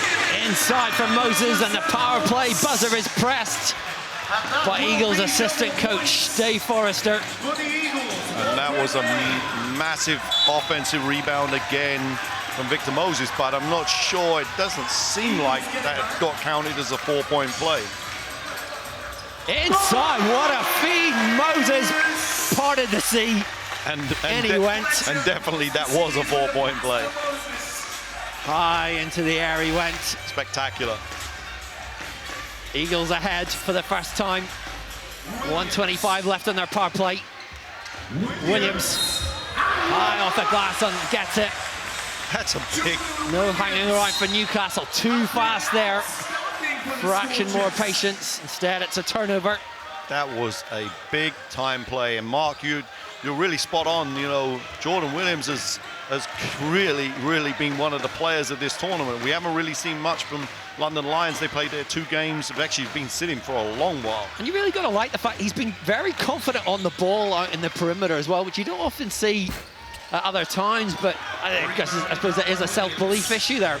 Smith from deep. From a coaching standpoint, I know that throughout the game you want ball movement, you want spacing, balance. I've seen him though in lots of good areas in longer games being able to make those moves that he's making. But you're right, he's a very talented player. 8 seconds. Now Fletcher alert to pull it back, I think. Fletcher begging for the ball. Surrey getting a chance to adjust defensively. Now for 10 points, does it go? No, not quite. Moses with a step back. Yet another one goes a begging. 5 seconds. Power play. This will come to an end without Newcastle building any significant lead. Tied game. None at all. Williams. Well, it's almost a surprise when he misses today. Jeremy Smith slashes inside, kick out, Williams. Moses with the offensive board. He's the garbage man, cleans it up. At this moment, Newcastle are relying just on Victor Moses and playing like this. He's playing an unbelievable game. Back, twisted and turn reversed. Tied once more. Now, when does Korean Muftopoulos press that golden buzzer? Now is the answer. Not quite sure why he didn't wait till his team were further up the floor. Exactly, that's a great call. We shall see Williams, 4-point play. Immediate return on that investment from his coach. They got a great chance here, an absolutely great chance. Smith cuts the advantage that Surrey hold to 2. Taylor pushing the pace. Agadenby spins inside. Travelling is called though. Yeah, that's a real close call in the new rules, and I feel that Teo gets kind of painted with travelling a lot when actually there wasn't. 1 point and possession for the Eagles. Oh, this is going to come down to the wire. It's the Eagles coach Fab Flanoy on the sideline now. Hasn't actually played today. 45 years old he turned in July. Gives hope for all middle-aged men everywhere, I guess, that he's still playing. Shot clock violation. Chris Flanoy, incredible record. 24 trophies. Back takes the rebound for Surrey. Wow, I talked to you about right at the start of this game about fatigue and maybe Surrey might struggle, but at this moment it looks like the Newcastle team look really flat. They've got so many weapons though, can't count them out. 5 on the shot clock, Smith will have to go quick. Moses sets the screen, Smith high. Wow. Fouled on the 3-point play. Shot is good for the Eagles. 15 seconds left on the power play. Smart play from Smith, really went into that. Yeah, you have to let him shoot that one, you can't foul him there. Surrey up by 2, 5 seconds left on their power play. Williams makes the most of it. 4 more points eked out. Jordan Williams, touching the Jordan about him today. Teo wow, what's Teo going to do? One-handed, stuffs it down. Waves to the crowd, says, look at me. That's what happens when you give me the ball and no one's there. Scorchers on fire, 8 points they lead. This is going to be a monumental upset. We thought that Newcastle and London looked like the 2 sure finalists. Fletcher, Spills, Moses at the glass, waved off, the offensive foul is called. Wow. Quincy Taylor stepping in there, being the hero. Not 100% sure that was a foul or not, but hey. Drew Lasker's replaced Kai Williams for Newcastle. I always say, Caleb Raftopoulos wants the 5-point shot. Very close, not quite. Josh Steele, though, gives Surrey another opportunity. Raftopoulos once again for 5. He must be on some kind of incentive for that today. You know, he's really going for it. Fletcher. No, we did say that he would take those shots, and he does take them in the game. Normally they don't count for 5, though. That's the benefit today. What fun it's been to watch these different rules. Basketball, a different look. Quincy Taylor, You're enjoying this entertainment as much as everyone here is at the Copper Box. Williams, left-handed jumper. That might Cool be hand the one. look, Jordan Williams. Yep, that might be it. MVP performance. 2 points is given. 2 points is given as Darius Defoe charged inside. Newcastle, normally you would say needs stops. Today, that's tactically not quite as simple. Foul is called on the floor. Team fouls, 1 point, sideline That puts possession. Newcastle into a team foul situation. So bonus points coming. Raftopoulos, 1 point and But, sideline you know, doing possession. just fouling like that's not going to do anything because there's no change of possession. So you're just giving another point to Surrey. Not been allowed to run there, though. Williams again. Williams in the post up against Moses. Oh, big Pulling time. him out of the way. Big time basketball. If he would come with that consistency every week, you know, there's no limit to this, what this guy can do now. Steal, 15 seconds on the clock. I'm so happy for Coach Creon. He deserves this. He's an underappreciated coach in this league. He gets the most out of the least, in my view. It's a great situation for the Surrey club to be in the final. Well, it won't be a repeat of last year's final. Newcastle Eagles come up short this time in the semi-finals. It is the Surrey Scorchers who got hot when it counted here at the British Basketball All-Stars Championship.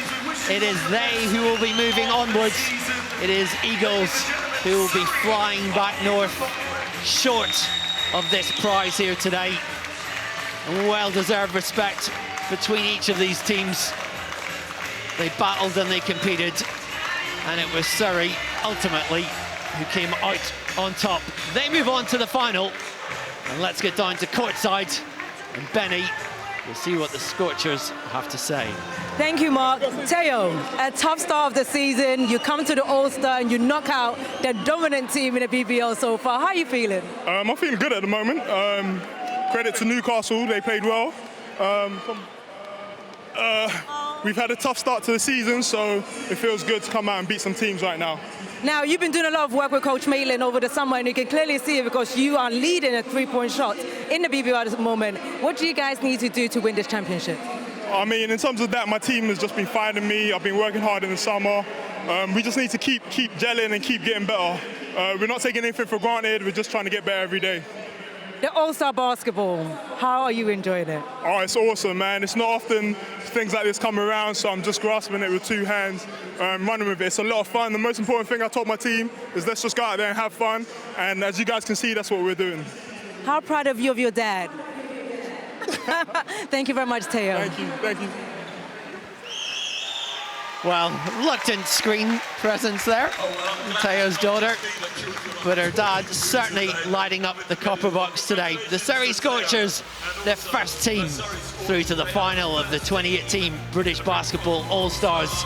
Who will be joining them? It will be either the defending champions, the London Lions, or the league champions, the Leicester Riders. These games, Tony Garbolato alongside me, have sometimes not been as predictable as we would have thought. And here you've got 2 teams. Leicester so accomplished, haven't had a chance to play domestically this season. London have been off to a good start in the league, have got momentum here today. Pretty tough to call. Yeah, I definitely think it's this is two real heavyweights here. London were, you know, in the final of last year's BBL Championships. They won this event. They were in the cup. They should have maybe even made the cup final. But I think that this is going to be an interesting one. It's going to be the athleticism, the dynamic London Lions against that experienced, grind-out team of Leicester. It's going to be a very nice little contrast. One thing maybe to note, I caught a quick word with Leicester coach Rob Paternostro a few minutes ago, and he said, I feel my team's a little fatigued at this point. Haven't had that match practice, feel they're a little bit banged up. Whether that, the younger legs, the fresher legs, the, I guess, battle-tested legs of London may prevail this afternoon. Well, might be a question. We'll see how it goes. I think two things are interesting. Is first, you know, is how is that long layoff of the way the competition's been structured that London have got, and also secondly is will that home court factor have an aspect on it? Well, Leicester, we've got to remember, have played one more game to get to this point. London went straight through unbeaten. Of course, last year they went 4-0. This year, they still have an opportunity to do that again. Yeah. Riders charging inside. J.R. Holder, who's been the Riders' standout player so far, gets the first points of this game on the board. He has indeed, and he's almost unstoppable in that area there, where he can catch the ball, head of steam, direct line to the basket. Jordan Spencer alongside Justin Robertson in the London backcourt. Tab drives inside. Yeah, he's a really tough cover. I mean, there's no doubt that, you know, in any type of driving situation, he's going to be one of the premier players in this league. Yeah, that big front line that London have got, Brandon Peel, Tab, and Kervin Bristol. Really solid group put together in the summer. Robinson. That's two three-point shots by either team there that are just poor. There's no passing. They just come down. Justin just came down, shot it. J.R. Holder didn't even have hold of the ball, and he shot the ball. You know, he gets some movement out there, touches the players, and getting rhythm to shoot those shots. Justin Robinson, he'll turn 32 this week. A bit like Cream Muff Topless would like a birthday present in advance. Spencer with the board. Certainly making a very positive first impression in these early few weeks at London. Tab is long. Peel, spin move. Gets his own board, second chance, kick out. Bristol. Cool, plenty of time, makes it down. London with their first lead. Well, we talked about offensive rebounding, how important that would be. That was an extra possession there. Lascelles throws it up, knocked away, out of bounds. Sells knocks it out. That's an interesting point you made, Mark. Definitely Leicester look a touch tired here. Don't have that same snap they had in that last game. Spencer from outside. Rebound taken. Very good defense. Goes under the ball screen there. Thompson, three. Bangs it in. Back in front, go Leicester.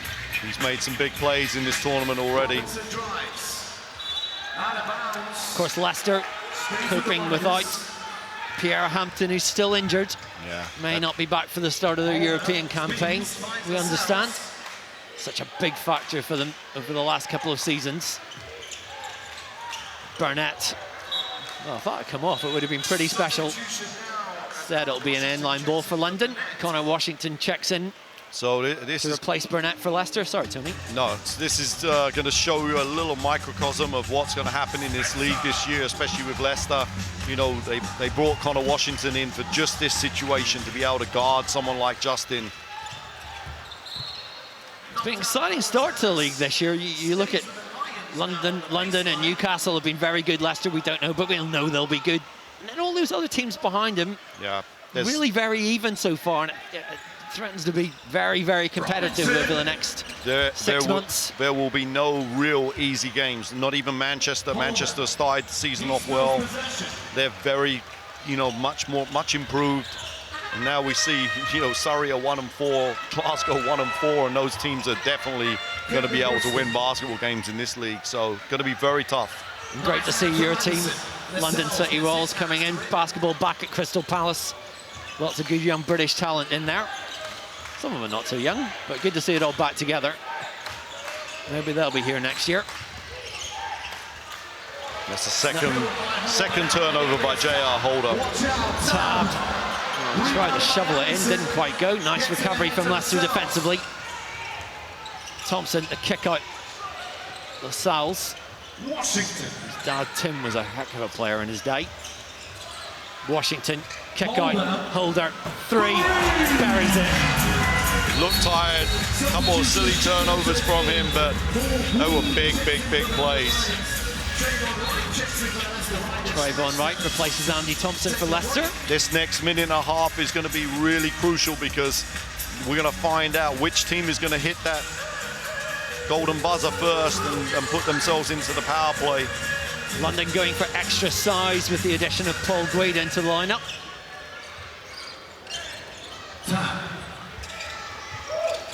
Robertson through the lane, lovely feed to Brandon Peel, finishes it off. That's a great set offense that ended up with Justin with the ball and making a great penetration.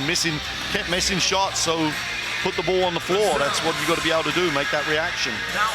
Holder, let's fly, makes it J.R. Holder today. That's a 6-point shot. Leicester, as I said, Rob Paternoster gets the power play buzzer. That could be the difference between two very tight teams. Top of the key, buries a three-pointer. That was a huge shot. He really looks like the real deal, everyone was saying. 30-point game against Wolfster a couple of weeks ago. You know, what I love about Coach Rob Paternoster is that he's not afraid to play the British players. He's given confidence there to Lascelles, he fulfills that promise by just making a great left-handed drive there. Still in play, Queen still has it for the Lions. Throws it up. Desperation heave, just too long. Leicester will have possession.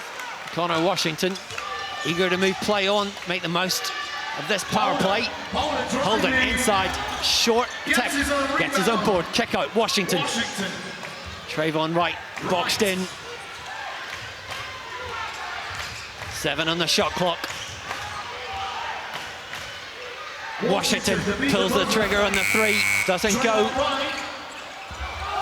Wright can't convert.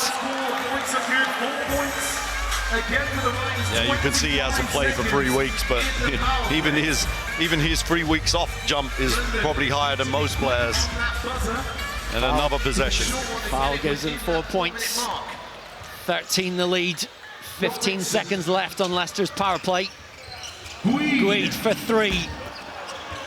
No, Leicester, can they move it up court? Anderson drives inside, got the foul, got the 4-point play. Yeah, that was lucky. I've seen some referees call that as an intentional foul as well. So Leicester have had their power play.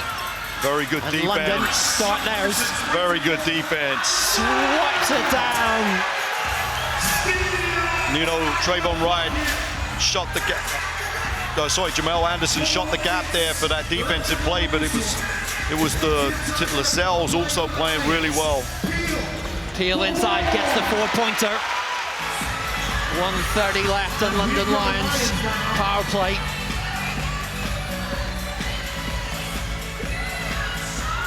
$15-point lead. Outstanding play once again from J.R. Holder. Just that speed and that size and that strength, all put to good use. Tab from the corner, gets a 3, gets a 6. Massive shot. London really needed that. The deficit for the Lions down to 11. Leicester holding possession as long as possible, 8 seconds off the clock. Washington boxed into a corner by Robertson. Foul called. A little frustrated there, Justin Robertson. Yeah, I think he should be as well, because I thought that was the referee's call on the baseline. Not sure why the referee on the wing called that foul. Peel, still the dummy. So shot off the glass. Again, another foul. 4-point play. Foul on J.R. Holder. Washington bides his time. 23-32. London's power play down to 3 seconds. They won't get any more change off that. Yeah, Coach Vince is really upset with that. I thought as well. Defense hedged out and didn't use their hands. And yeah, maybe the path was taken away, but Connor was going away from the basket. Sometimes we got to give defense, reward defense, and not with the whistle. Andre Lockhart and Jordan Spencer back in for London. Crossover from Holder gets him inside. Drew the foul once more. Lockhart eager to push the pace. The only problem.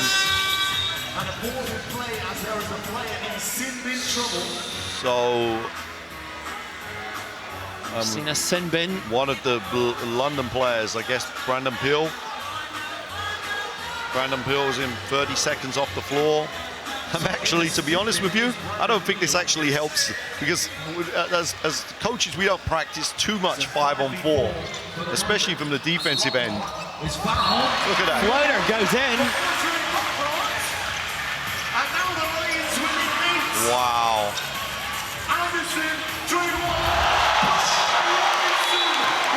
Swatted out of his hands by Justin Robertson. Yeah, he had to. That was a make-up, because it was a quite bad miss there before. London still down to 3 players. Peel waits to come back on. Washington. Holder for 3. No, another possession. Another possession. Still. London running a sub. Peel goes to the bench. Lascelles. Travel violation. Travel there. Lions captain Joe Akinwin checks in.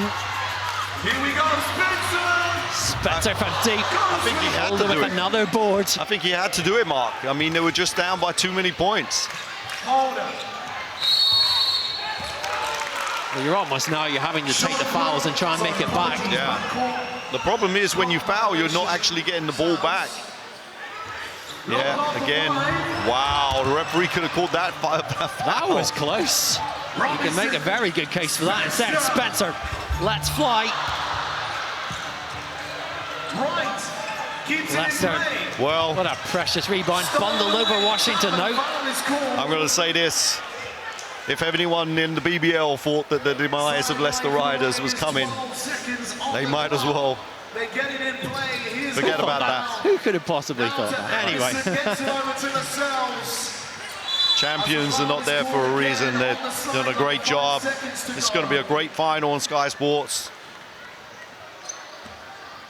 Well, Leicester Riders might have been tired, they might have been bruised, but they've still managed to come out on top here, barring some kind of miracle. A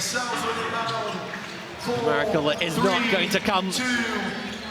London Lions will not be repeating as the British Basketball All-Stars Championship here on their home court. It will be Leicester Riders who advance onwards to fight for this trophy against the Surrey Scorchers. A confident performance once more by Leicester. J.R. Holder again outstanding, but very much a team performance that has driven the Riders on to chase even more silverware. Down at courtside to see what the Riders think of it. Benny's with Connor Washington. Thank you, Mark. Connor, welcome back to the BBL. How does it feel to be going through to the final? It feels good. You know, it's my first time doing this competition. You know, it's taken a while to get used to, but at the end of the day, it's basketball, so the same fundamentals still apply. You know, and I like playing fast pace, so this is good for me. Now, you guys, this is the first game you've played to do anything to do with the BBL this season so far. What's it feel like coming back and playing at this level? You guys were dominating the whole game. Yeah, it feels good. I mean, it's nice to see some of the guys too, you know, that I've known over the years playing. So it's good to see everyone, and it's always good to come home. So, you know, I'm enjoying it. Now, going on to the finals, what do you guys need to keep doing to take this away from the Surrey Scorchers? Doing the same thing we've been doing since we've taken the floor. Keep playing hard, playing aggressive, sharing the ball. You know, good things will happen. All-Star, should we keep it? Are you enjoying it? Of course. Thank you very much, Connor. Thank you. A ringing endorsement there from Connor Washington. They'd keep it if they win that, certainly, today. But what a tournament it's been. We're down to the final two. They will play for the trophy, the British Basketball All-Stars Championship. But will it be Leicester riding on to yet another prize, or will they be burnt off by the Scorchers from Surrey? Well, 8 teams came here to the Copper Box on the Olympic Park at the start of this Sunday afternoon. All of them wanted the big prize, and now 2 of them still have the opportunity to go home as the champions of the British Basketball All-Stars Championship. It will be Leicester Riders facing Surrey Scorchers for the prize, for the £25,000 pot that goes to the winners, and for the prestige of picking up the first piece of silverware of this domestic campaign. Tony, we've seen all the teams here this afternoon. How do you call this? Well, I mean, Leicester are obviously the team with the pedigree, the championship pedigree. Surrey, you know, just trying to aspire to be really good in this league. But, you know, this is a tale of 2 coaches who get most out of their players, and, you know, super impressed with Coach Creon, you know, in this tournament. So had his guys play as hard as possible. Jordan Williams has been spectacular as an individual, and J.R. Holder for Leicester has been fantastic as well. There is the starting 5 for this final for the Surrey Scorchers. And that man at the top has been exemplary. Jordan Williams, the big man in the middle, surely a candidate for the Most Valuable Player award. Their backcourt, Quincy Taylor and Josh Steele. The 2 out on the wings, Teo Ogedengbe, the Scorchers captain, and Demario Beck. That's their starting 5. As for the Leicester Riders, well, shuffles again for this final. It will be Rima Lascelles alongside DeAndre Burnett in the backcourt for the Leicester Riders. And that big front line, that big athletic front line of Jamel Anderson, J.R. Holder and Andy Thompson. And Rob Paternoster talked about fatigue.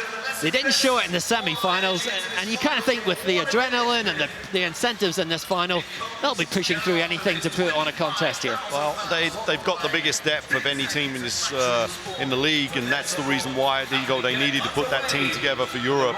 The thing with Leicester is they don't beat themselves. They play really smart basketball. They play aggressively, defensively. So that's what we're going to see today. Let's see if Surrey can make enough real important plays and stops.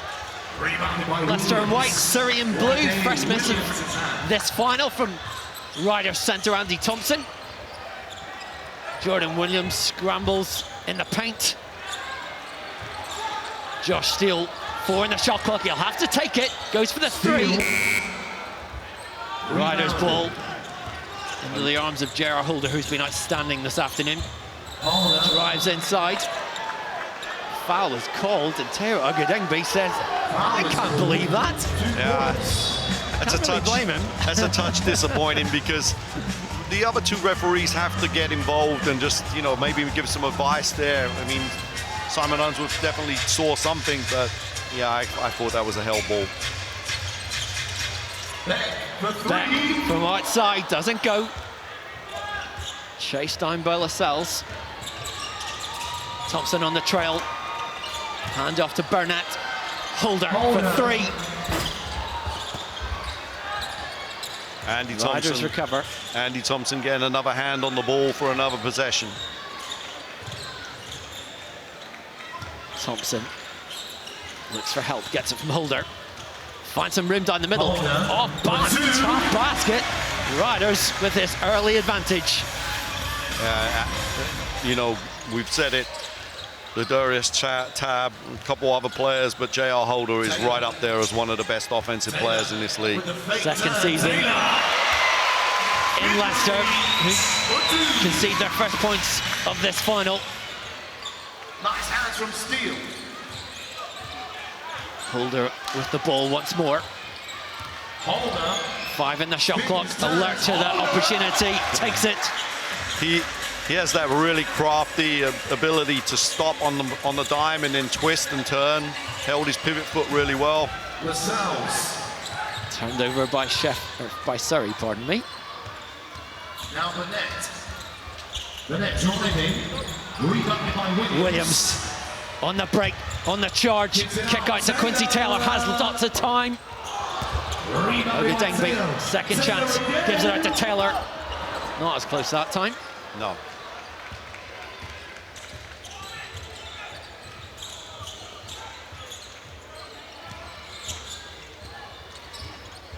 Lascelles. Oh, it's a great shot again. Didn't go down, but you know, good balance by the young person. Just a wind on the ring there. Ogedengbe off balance. Rebounded by Holder. I mean, both teams have got to play this like it's a fourth quarter of a game where they've just got to be they've got to execute, move the ball side to side, make the defense work. At the moment, we're just getting a lot of one pass, one shot. I know it's a final, you get a little bit more nervous. Taylor, crossover, steps back. Thompson entangled with Beck under the basket. Foul is called.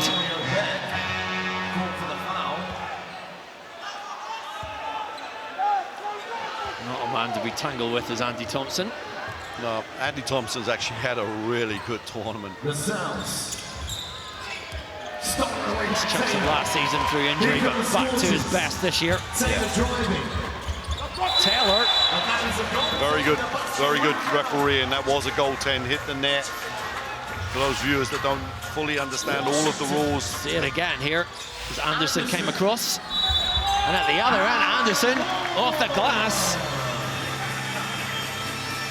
It's a great drive by Jamel Anderson, but it was poor defense that set it up. You know, not being back, not matched up. Williams charged into the paint. Basket given, 2 points.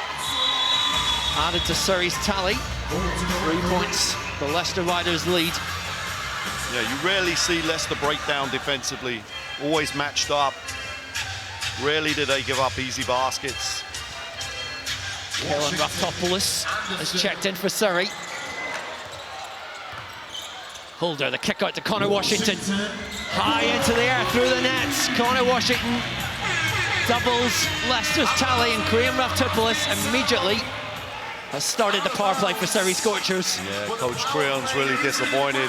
He hit the buzzer, and like you said before, maybe the coaches have got to learn to hit the buzzer as they're about to shoot the ball, and his team actually turned the ball over, so probably not advisable to even hit the buzzer. Now we're into that power play. Holder steps out for the three. Got fouled as he came down, takes the 3 points. Leicester up by 9. I wonder if Kalen has that 5-point shot in him. I honestly believe he does, and they may need one in this game. I think we saw 4 of them last year. About the same number today. Time left here. Burnett with the crossover, pulls up, drains a shot. DeAndre Burnett. Brother Dalvin, a running back for the Minnesota Vikings in the NFL. Right. Prior to that touchdown throw. Jumper from Williams. I mean, if they lose the game, he may not get any credit, but he has been spectacular today. And not just in one game, every game he's played. Washington harassed by Raftopoulos. Ots for the 3. Another board for Williams. Full step. Williams charging like a battering ram. Jordan Williams. Got to give him credit. I mean, that's almost impossible to guard with his size and strength.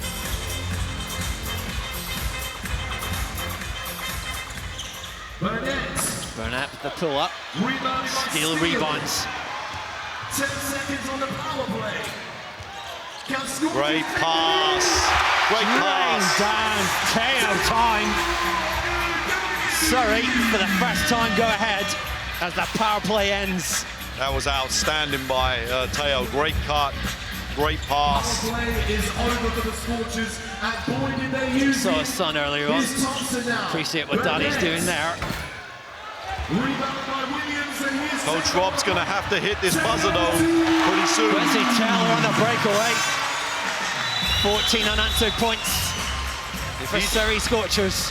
That's an unbelievable recovery by Surrey. Can they really do this? And now Washington. Surrey, of course, with a pride tradition. And back to their association with Guildford Heat. Yeah, Coach Rob had no option because they had to hit the buzzer before four minutes, otherwise you would have lost some seconds. Leicester in the power play now. 2 critical minutes in deciding the destination of this All-Stars Championship here at the Copper Box. Williams. Another 2 points. Just everywhere. And actually that was almost unfortunate. Wow. Very good drive by Bennett, but I mean that's close to being a steal as well.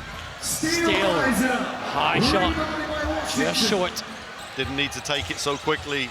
Leicester in the power play. Stripped away by Williams. This is a great game of basketball, ladies and gentlemen. Pace, push now, the tempo up, the energy flying, the stakes high. Which team will land that last punch? Steele. Tries to find some room. Leicester's defense stands firm. A shot clock violation. Not the worst of a violation of a shot clock there. Holder for 3. Slashes to the basket. A 4-point play. Leicester back in front. Less than 3 minutes to play. Mark, they did a great job though to withstand the run though. Ogedembe fights for possession underneath through the foul. 12 seconds left in this power play. Burnett drives inside.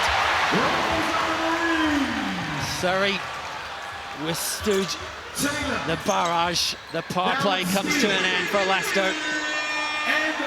1 second. Soon to come on the shot clock. 3, 2. It's a terrible shot by Josh. Love everything he does with his effort, but he's got to come up with a smarter shot than that. 2 minutes to go. 2 minutes to decide the winner. 1 point the difference. All to play for. Drama to unfold. Foul inside is drawn by Trayvon Wright. Leicester edge ahead once more. Andy Thompson returns for Wright. Yeah, but they should be stopping. At least should stop the clock in a situation like that. It's a 3-point game. 1 minute 30 left. That's really hurt. Sorry. Really fitting that today going to come down to the last few plays. Wow! What a play by Josh Steele. Sparkling finish. Tied game. 1 minute 15 to go, ladies and gentlemen. Hold on. Stay on the edge of their seats, folks. Wow, sorry, This they got could go either a way. real, they got We've a already real seen chance. a triple overtime game today. Will this be decided in regulation? Corner try from Ogedembe, buries it. Scorchers fans on their feet. Thompson, the handoff. Washington almost lost it. 7 in the shot clock. They'll lead the movement, Leicester. Thompson goes to the basket. Oh, that's a big Williams play. in his way. Tough finish of Thompson. That's an incredible play. Leicester still down by 1. There's 2 possessions in this game. There's this possession and then there's going to be Leicester's possession. 3 trophies came to Leicester last season. Will they bring one home to start this? Or will it be Surrey who scooped the inaugural prize of this campaign? Williams inside, tough score. Jordan Williams, Jordan-esque.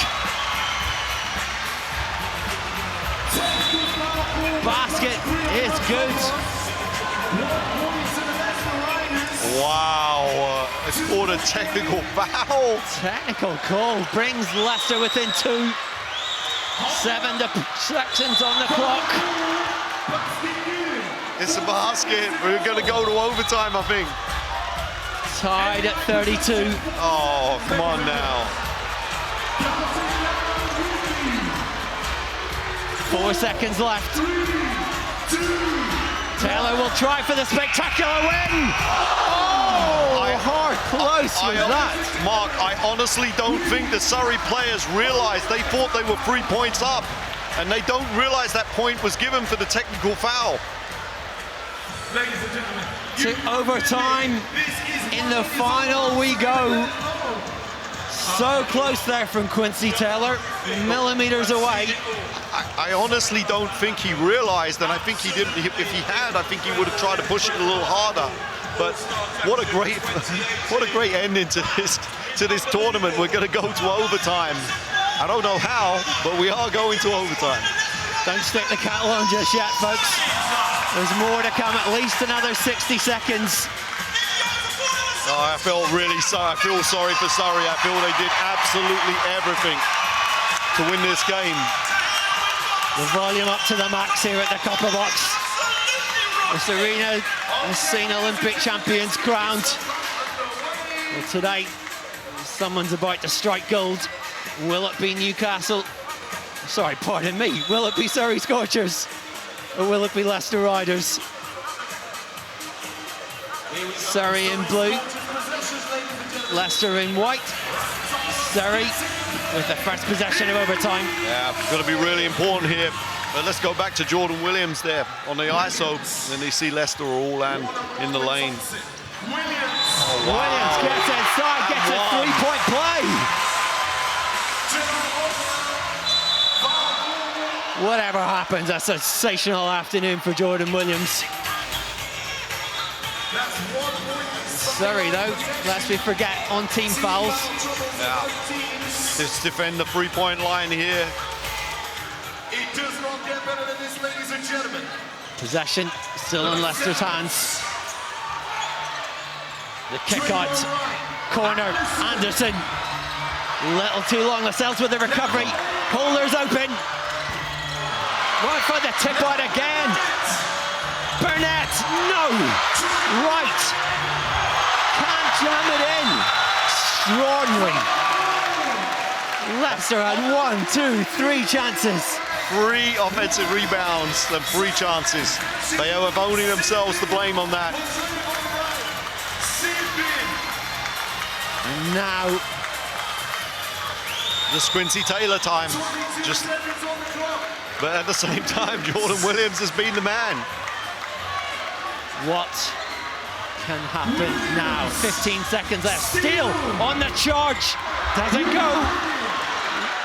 7 seconds left. Oh, wow. They went for broke. They gambled. I said that Leicester don't normally beat themselves, but there, that was a silly pass. Ogedengbe can hold. Engby can celebrate. Surrey can jump for joy. It is the Surrey Scorchers who are the victors. They have defeated Leicester Riders 36-33. They are the winners of the 2018 British Basketball All-Stars Championship. And what a performance it's been, Tony. I mean, they're the fitting champions. They started really slowly in the tournament, but to be honest with you, with Jordan Williams' play, by far being the best player in this tournament, the most effective player in this tournament. Unbelievable. And Surrey came in, I guess, unfancied, but what a performance it's been, and what a performance by one man in particular. Jordan Williams is down courtside with Benny. Thank you, Mark. Jordan, you've had a fantastic championship. How are you feeling right now? I feel great, man. Coming to this tournament in front of a home crowd like from London, it feels great. You've had a difficult start to the season. In fact, people would have written you guys off even getting to the finals. You're in the finals, you've knocked out London, you've knocked out Leicester Riders. It must mean so much for you guys. Yeah, it's crazy. Like you said, we had a rough start to the season, like getting our pieces together and stuff like that. But now I feel like in this tournament we came together, played as a team, and we won it all. Now going forward to the rest of the BBL final, would that just give you more confidence to go forward against any team within the league? Just confidence. Like, we just got to play with confidence, play as a team. Like right now we got some rhythm going, so we just got to keep it going. And what will this mean to Coach Creon? Because he deserves it. He's underrated in the BBL. It means everything, everything. We've had a tough beginning, like you said, and I feel like now we're getting uplifted and we're on our way. Congratulations. Thank you. Back to Mark. Well, what a performance he's had, and really the talisman for this Surrey Scorchers victory today. They've been red hot throughout the tournament, but Tony Gobblotto, he's been just extraordinary, hasn't he? He has. He's had an extraordinary performance in every single game. He's been one of the most effective player for their team. But as he echoed as well, I'm genuinely happy for Surrey Scorchers and Coach Creon. They've been fantastic. And for Surrey, against the odds, but what a boost it's going to be for their season. Absolutely. I mean, they really can push on from this. London had a great season after winning last year. I honestly believe that Surrey can. Let's go courtside and talk to the winning coach, Creon Raftopoulos, who's with Benny. Thank you, Mark. Coach Creon, what does this mean to you? I'm just so happy for the guys. You know, we came in here, I don't think many people gave us a chance, but it's a format of basketball that plays into our style of up-tempo, so it worked out for us, and I'm just so happy for the guys that we've got this win. I mean, last year you were on the sideline, you were very animated. This year is the same thing. You've got this amazing team behind you. You've now won. You're the champions of the All-Star. What does it mean for you guys to knock out Leicester Riders? No, it was a big thing. It's, you know, last year a lot of emotions that we had to deal with, myself personally, with my dad. So I wasn't in the right frame of mind. So to come here and be able to coach to a level that allowed the players to be at least win was absolutely great for us. Congratulations again, Coach. Thank you. Back to Mark. He's going to enjoy his birthday. Come Wednesday, the Surrey Scorchers set to receive their silverware. Let's head down to courtside and see the Scorchers pick up the All-Stars basketball prize for this season. Ladies and gentlemen, boys and girls, I'm sure you'll agree, what a wonderful day of basketball. Can we hear it for all of the teams who took part in the British Basketball All-Stars 2018? What a tournament, what a tournament. Now, to present the awards, can we give a big round of applause, please, for our presentation party, and these companies do so much for British basketball. First of all, from Moulton, Alex James.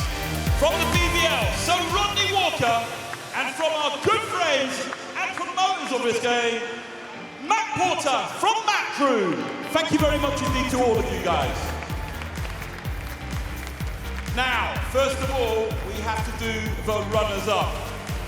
What a day they have put on, what a show they do for British basketball all around Europe. But today, they are the British Basketball All-Stars runners-up. Ladies and gentlemen, let's hear it for Leicester Riders. Come on up, guys. They've got Keith Dow, Screamer Lassalle, Jamal Anderson, Josh Ward-Hibbert, DeAndre Burnett, Harry Gamble, Connor Washington, Pierre Hampton, Alex Larson, Andrew Thompson, Trayvon Wright, J.R. Holder.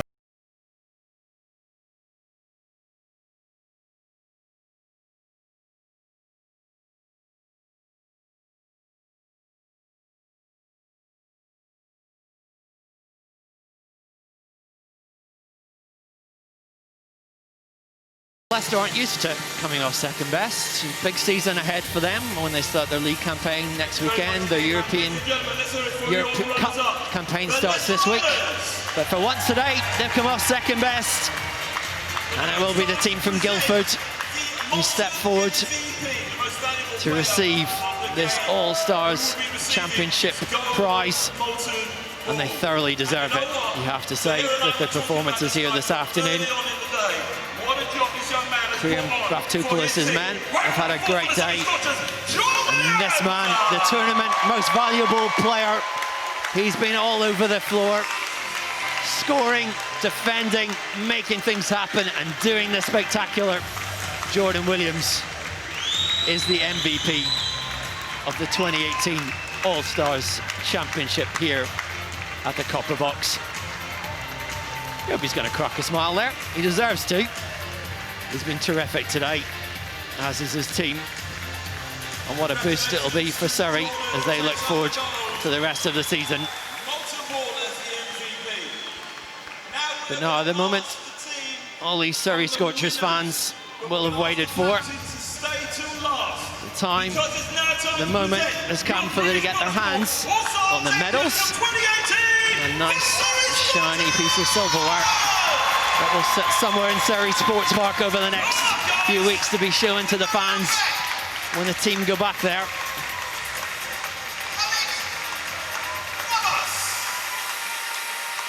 And what an excellent team basketball the Scorchers have played today. Surrey have been so good, so consistent, and they are the All-Stars champions, and they've been nothing less than stellar. We've seen our captain Teo Gadengbi coming in to pick up the trophy. What a day it's been for the Surrey Scorchers. They are the All-Stars champions of 2018. Yeah, what a day indeed it has been for the Surrey Scorchers. Gary Maitland is alongside me here courtside. Gary, what a fitting end to a fantastic tournament. What about that final? Oh, unbelievable. I mean, I guess there were three things that really stand out to me. That was Jordan Williams' consistency. He was phenomenal throughout the tournament, not just the final, but wow, his contribution was incredible. And then there were two big plays.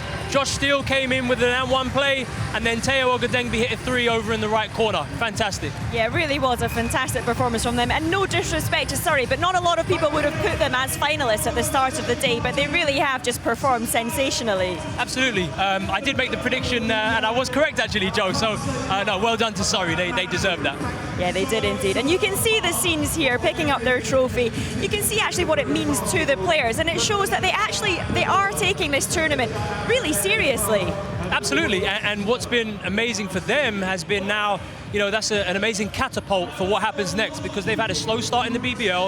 I think they're 1-4. Now they can use this momentum and really do damage for the rest of the season. Yeah, and momentum is really important in basketball, and it was almost like they got the momentum towards the end of this tournament, and they can now take that momentum and really make a mark in the league now. Without a doubt, and that was it. Slow start in the final. They kept, their head strong, and before you know it, it's a tight game and went right to the end, and we had an overtime final. Yeah, and the Leicester Riders, a quick word on them. I mean, a lot of people had them down as, they've dominated the leagues in the past couple of seasons, thought they would go to the final, even win this one today. Will they be disappointed not to come away with that trophy? Without a doubt, they'll be disappointed, but I think with experience on the Riders team, their ability to move on is going to be what makes them a championship team at the end of the season. It is the Surrey Scorchers that are the 2018